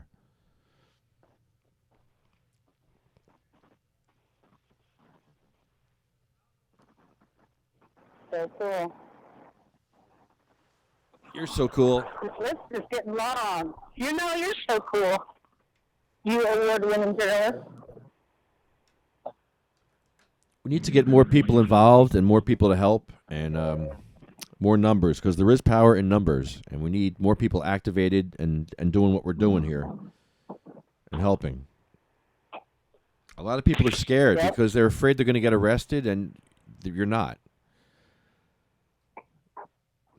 There really are people that are living in fear in New Jersey. That's what the problem is. People live in fear of the system. They've been victimized. Like Carrol's been victimized. I've been victimized. We've all been victimized. Michelle. But you know what? They're going to come after you anyway. They're coming for you. So you might as well fight back. Why bitch up in the corner? when you can at least have a chance of winning by fighting back. You'll have no chance if you don't fight. No chance. Zero chance. But if you put yourself in the mindset of, yeah, I'm going to win, I'm going to fight, and you take a chance and fight and swing for the fences, hey, you get enough of you people together, you may win. And that's what we're doing. We're winning. We're making change. Believe it or not, we're actually winning. Who knew?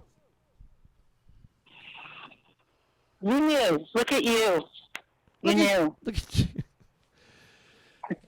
Did Mike Alonso leave? Is he gone? Or is he hiding in... Yeah. He's gone. All right. Well, vote for Mike Alonso. Mike Alonso is going to be in the primary. What the hell's that noise? Mike Alonso is going to be in the primary coming up soon. 31st District in New Jersey for Assembly. Make sure you vote for Mike Alonso. He's the first candidate in the United States, in the USA, to be able to smoke cannabis legally and publicly. No other candidate has ever been able to do this. So Mike Alonso will be the first, which is amazing. Amazing. Another first for Sativa Cross crew. We do a lot of firsts. A lot. Like it's uncanny. This isn't the first. We can't get a first, can we? No, we already did that. So now we're like the fifth first of something. Seriously. We've been the first at a lot of shit. It's wild. Yeah. You're going nationwide. That's a first. Michael's got to be nationwide. We have to get Michael's story out there nationwide. People need to see what's going on here in New Jersey. Michael needs to talk about our problems as a patient. Michael's a patient. He knows what's going on in New Jersey. He can fix it. He can help us. He's a voice for patients because he is a patient. How could he not be a voice for patients when he is a patient? So there you go. You want a voice of the patients? Mike Alonso's a patient. Let him speak for us. He speaks for me, that's for sure. I love that guy. He's great. Be like Mike Alonso. Except I'm not cutting my hair and wearing a suit. And looking all nice. That's Well, not me. he might grow his hair out. You never know. I like looking like I rolled off the boardwalk. I like that look. Honeybee, I'm going to dress up as Jesus. Yeah? I'm going to court with Ed Fortune dressed as Jesus. Just to piss off all the people that give me shit about my look. I'm going to be disheveled Jesus. I'll be dirty. I won't wash. I'll go in there dirty. I'm psyched. I'm going to be Jesus. Oh, my God. Do that in July. What? Can you do that in July? I'll be doing it for the rest of Ed's July court. like a great time? Every court appearance okay. for Ed Fortune, I will be wearing Jesus outfit. Nice. I might even do the. You want me to make it for you? I might. I'll fill it for you. I might do the crucifixion Jesus at some point. Ooh. If I can lose a couple of pounds, get my swimmer's body back, I might do that. Until then, I'll wear a nice big robe. Maybe you could be Jesus one time as well. Jesus. You should be different Jesuses. Should be like a black one, a Hispanic one. Oh, so now you're going to put me in blackface in Trenton. Great. Yeah, okay. Hey, Lefty, dress up as Jesus. Dress up as Jesus in blackface and walk in Trenton. See what happens. I dare you. I dare you. I double dog dare you to go do it. I fucking double Okay. dare you. Okay. Here, get my camera. Watch this. Go get a camera, guys. Here, hold my bong. Here I go. Watch this. Oh, hey, oh. Hello, Hood. How you doing? I'm Jesus. You can't wait. You can't wait. And then underneath you could be "Don't shoot on light." Don't shoot, I'm Jesus. Don't shoot, I'm saving you. We'll make one of them a flag. A flag with an L? Oh. A flag that says "Don't shoot, I'm white." When you dress up as Black Jesus. Don't shoot on a flag? You could be like the Michelin Man. The Michelin Man is racist. I never want to hear about the Michelin Man. I hate that guy. I hate the guy. Hate's a very powerful, strong Yes, word. yes. I hate the Michelin Man because he's racist. Hate? Yes, there's no such thing as a white tire. How do you know? Have you ever seen a white tire? How do you know? Well, you know what? I could Google it, and I probably would. But They go when through. tires were first made. No. When tires were first made, what color were they? They were color of the rubber tree plant, which is white. See? No, I'm kidding. The rubber tree plant is. No, you're right. It's true. They were white. Yeah, they went through a lot of trouble to make them black. They did. So yeah, it's racist. Because black tires matter.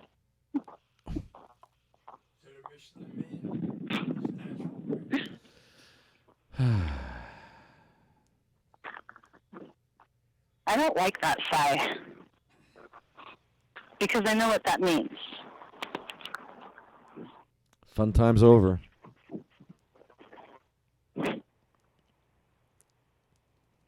Now we come back down to reality. Ugh. Normally I say fuck reality, but here it is. Every week you get a good dose of reality and some real shit. Sorry. You get to laugh at the show. Sometimes we make you laugh. A lot. And then sometimes we make you cry. It's like a roller coaster. So it's kind of a ride You're like sometimes. a female, kind of. What?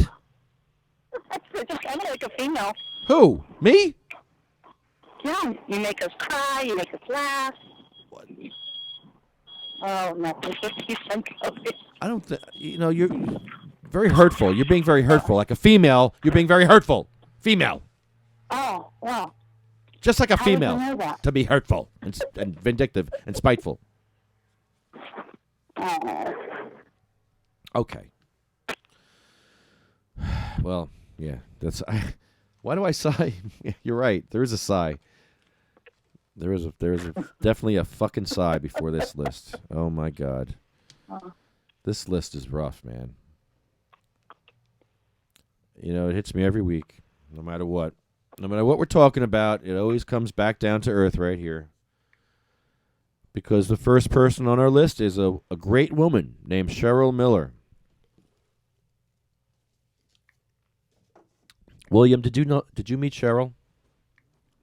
No, you went to the vigil. I don't know if you met her. No, I didn't meet Cheryl, but when I did meet Jim and Jim's story, which it kind of like moved me to the point of doing whatever I could to help support and keep her legacy alive.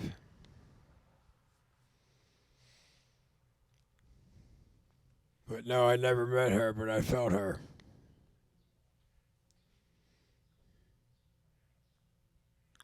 And tomorrow we'll be in Trenton, right? And we'll be in the annex in Trenton, right? And we'll be broadcasting at 11:11 a.m. So if you want to stop by, hang out, or if you don't even want to do that, just listen in.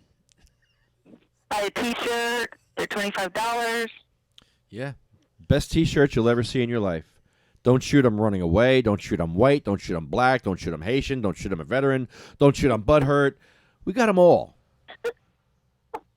We got them all. I want a shirt that I can wear on my deathbed, that I can educate people with after I'm dead. That's one of my goals in life. I've been thinking about that. I want a shirt that I'm going to wear after I'm dead. That the guy in the morgue's going to be like, wow, I just learned something new today. Like kind of like what Cheryl Miller did. Cheryl did that. Did you know that she did that?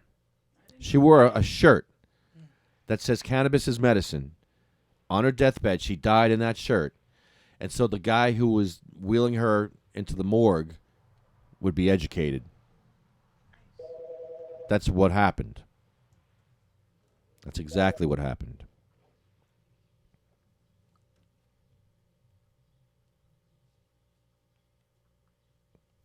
That's some real stuff right there, man.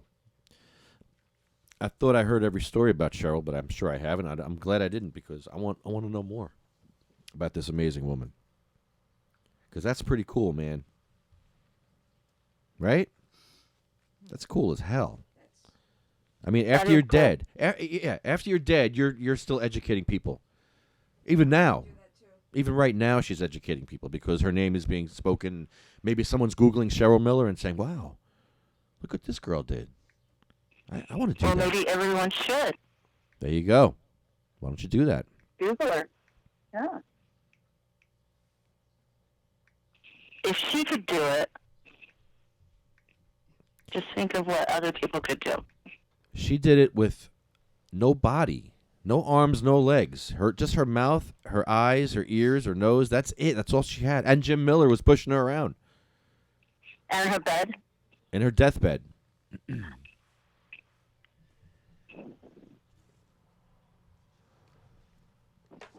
In her death shirt.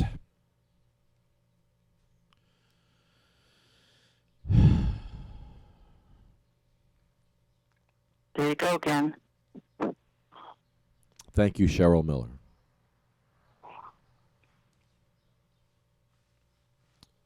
Sabina Rose, a 15-month-old baby, she died from a 25-hour seizure waiting for her card. She waited a quarter of her life for her medical cannabis card, and it never came. She died.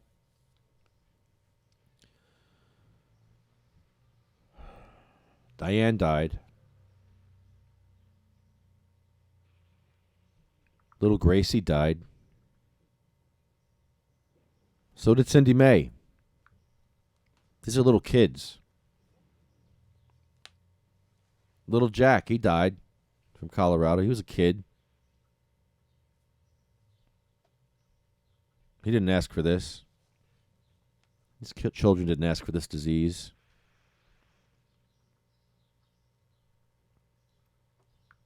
Maybe some compassion they would ask for. Maybe some help. Ask for some help. And they didn't get it. Why the fuck didn't they get it?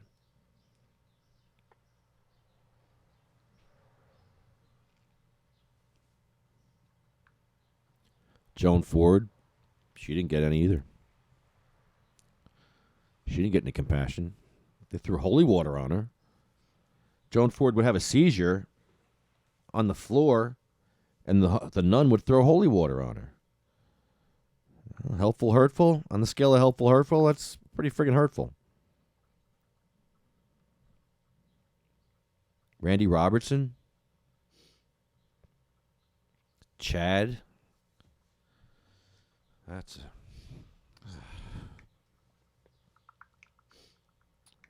Watch Chad suffer.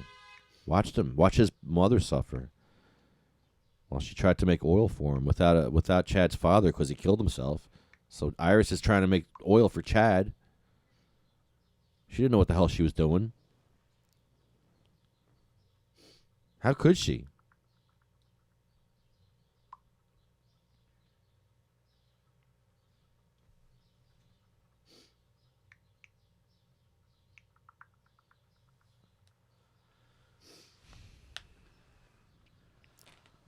Jeremy, his whole life was ruined from the drug war. They just ruined his family's life. They ruined his life. They just destroyed this man. And I don't feel any safer knowing that Jeremy's life was destroyed and that he's dead now. I don't feel any safer at all. So what's the point of all this drug war? Who are we fighting? We're fighting ourselves. Why are we fighting ourselves? Why do we fight Jeremy? He grew some beautiful plants. Why can't he do this? It grows out of the ground. God put it here.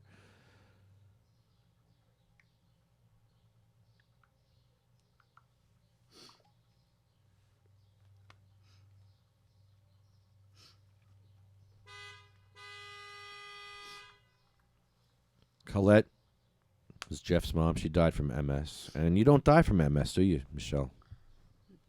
Nope. No. MS doesn't kill you.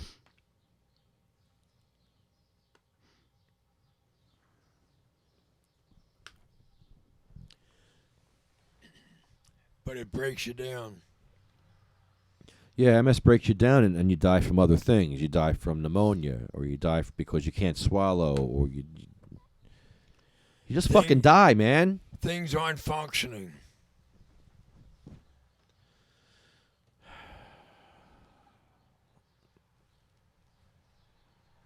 We need compassion. We need help.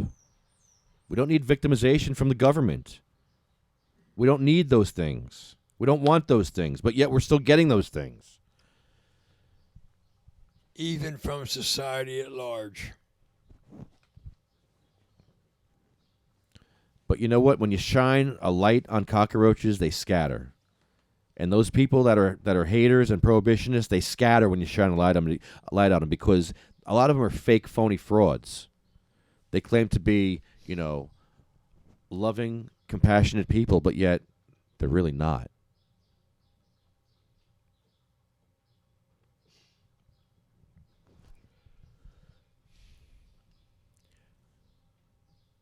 Well, you find that out the hard way. Or you just find that out running through life. Pretty much you run through that going through life. Troy died from pancreatic cancer. Matt, Russ Perry, my friend. Most of the people on this list are my friends that I knew. But Russ Perry I worked with at Bell Labs, and he carried a bunch of batteries for years without a respirator. And those batteries gave him cancer. And he died in Morristown. And I made him tincture before he died. I don't know if it was any good. But I gave him some hope. And that's all you can give people sometimes is hope. Hope is powerful. And letting people know that you care. I mean, that is powerful. Yeah, letting people know you care is very important too. Encouragement. Encourage each other, encourage each other's dreams, help each other.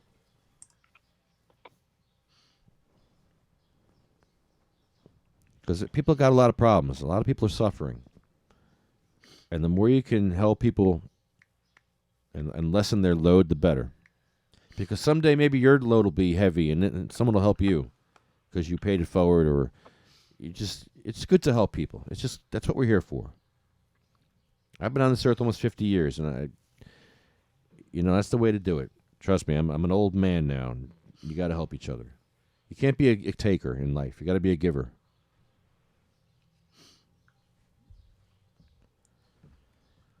Jay Arletto died from heroin overdose. I wish I could have helped him, but there was no helping him.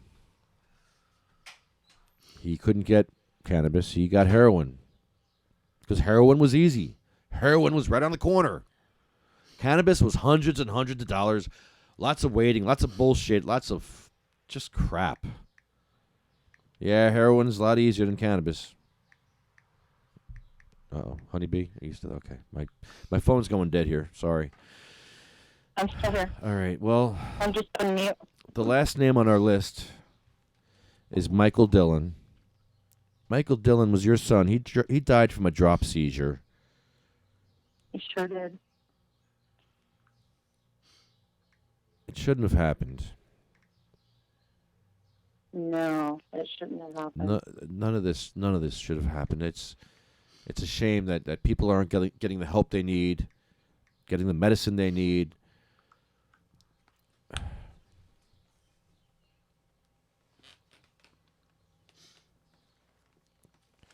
That's why we need to give 10%. My son lived on his own, trying to pay all his bills. He was 26, and he couldn't keep his medicine. It was very hard for him. Not to mention he got crazy with it, but he also had a hard time being able to afford it.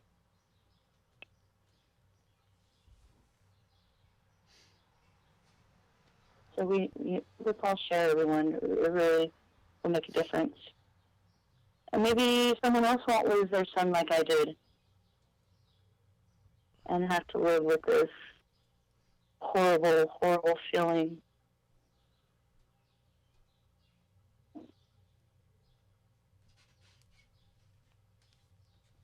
I just don't know what to say.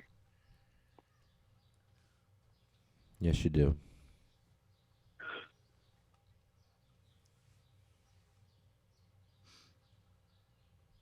It's very difficult. It just brings so many tears to my eyes that I can't deal with this right now. I'm sorry, honey. We want to remember your son every week, every podcast. And maybe somebody listening to this will learn something or feel something and do something. Because this could happen to anybody. This could happen to you or someone in your family.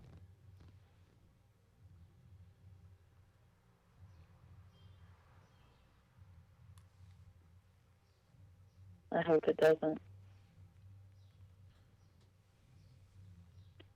That's why I'm here to fight.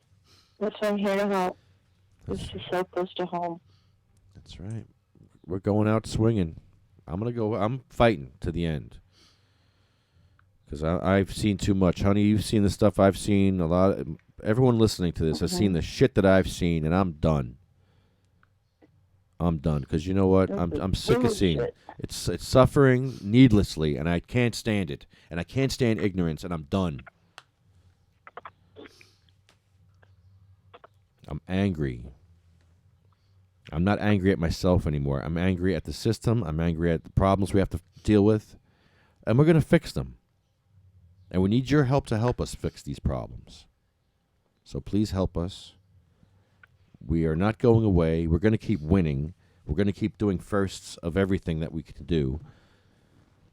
So just join us and help us. Or just do what we're doing and spread the message. It's very important to keep this and keep this going and keep power in numbers. There is power, and there's power in lots of us sticking together as a group. And cannabis saves lives.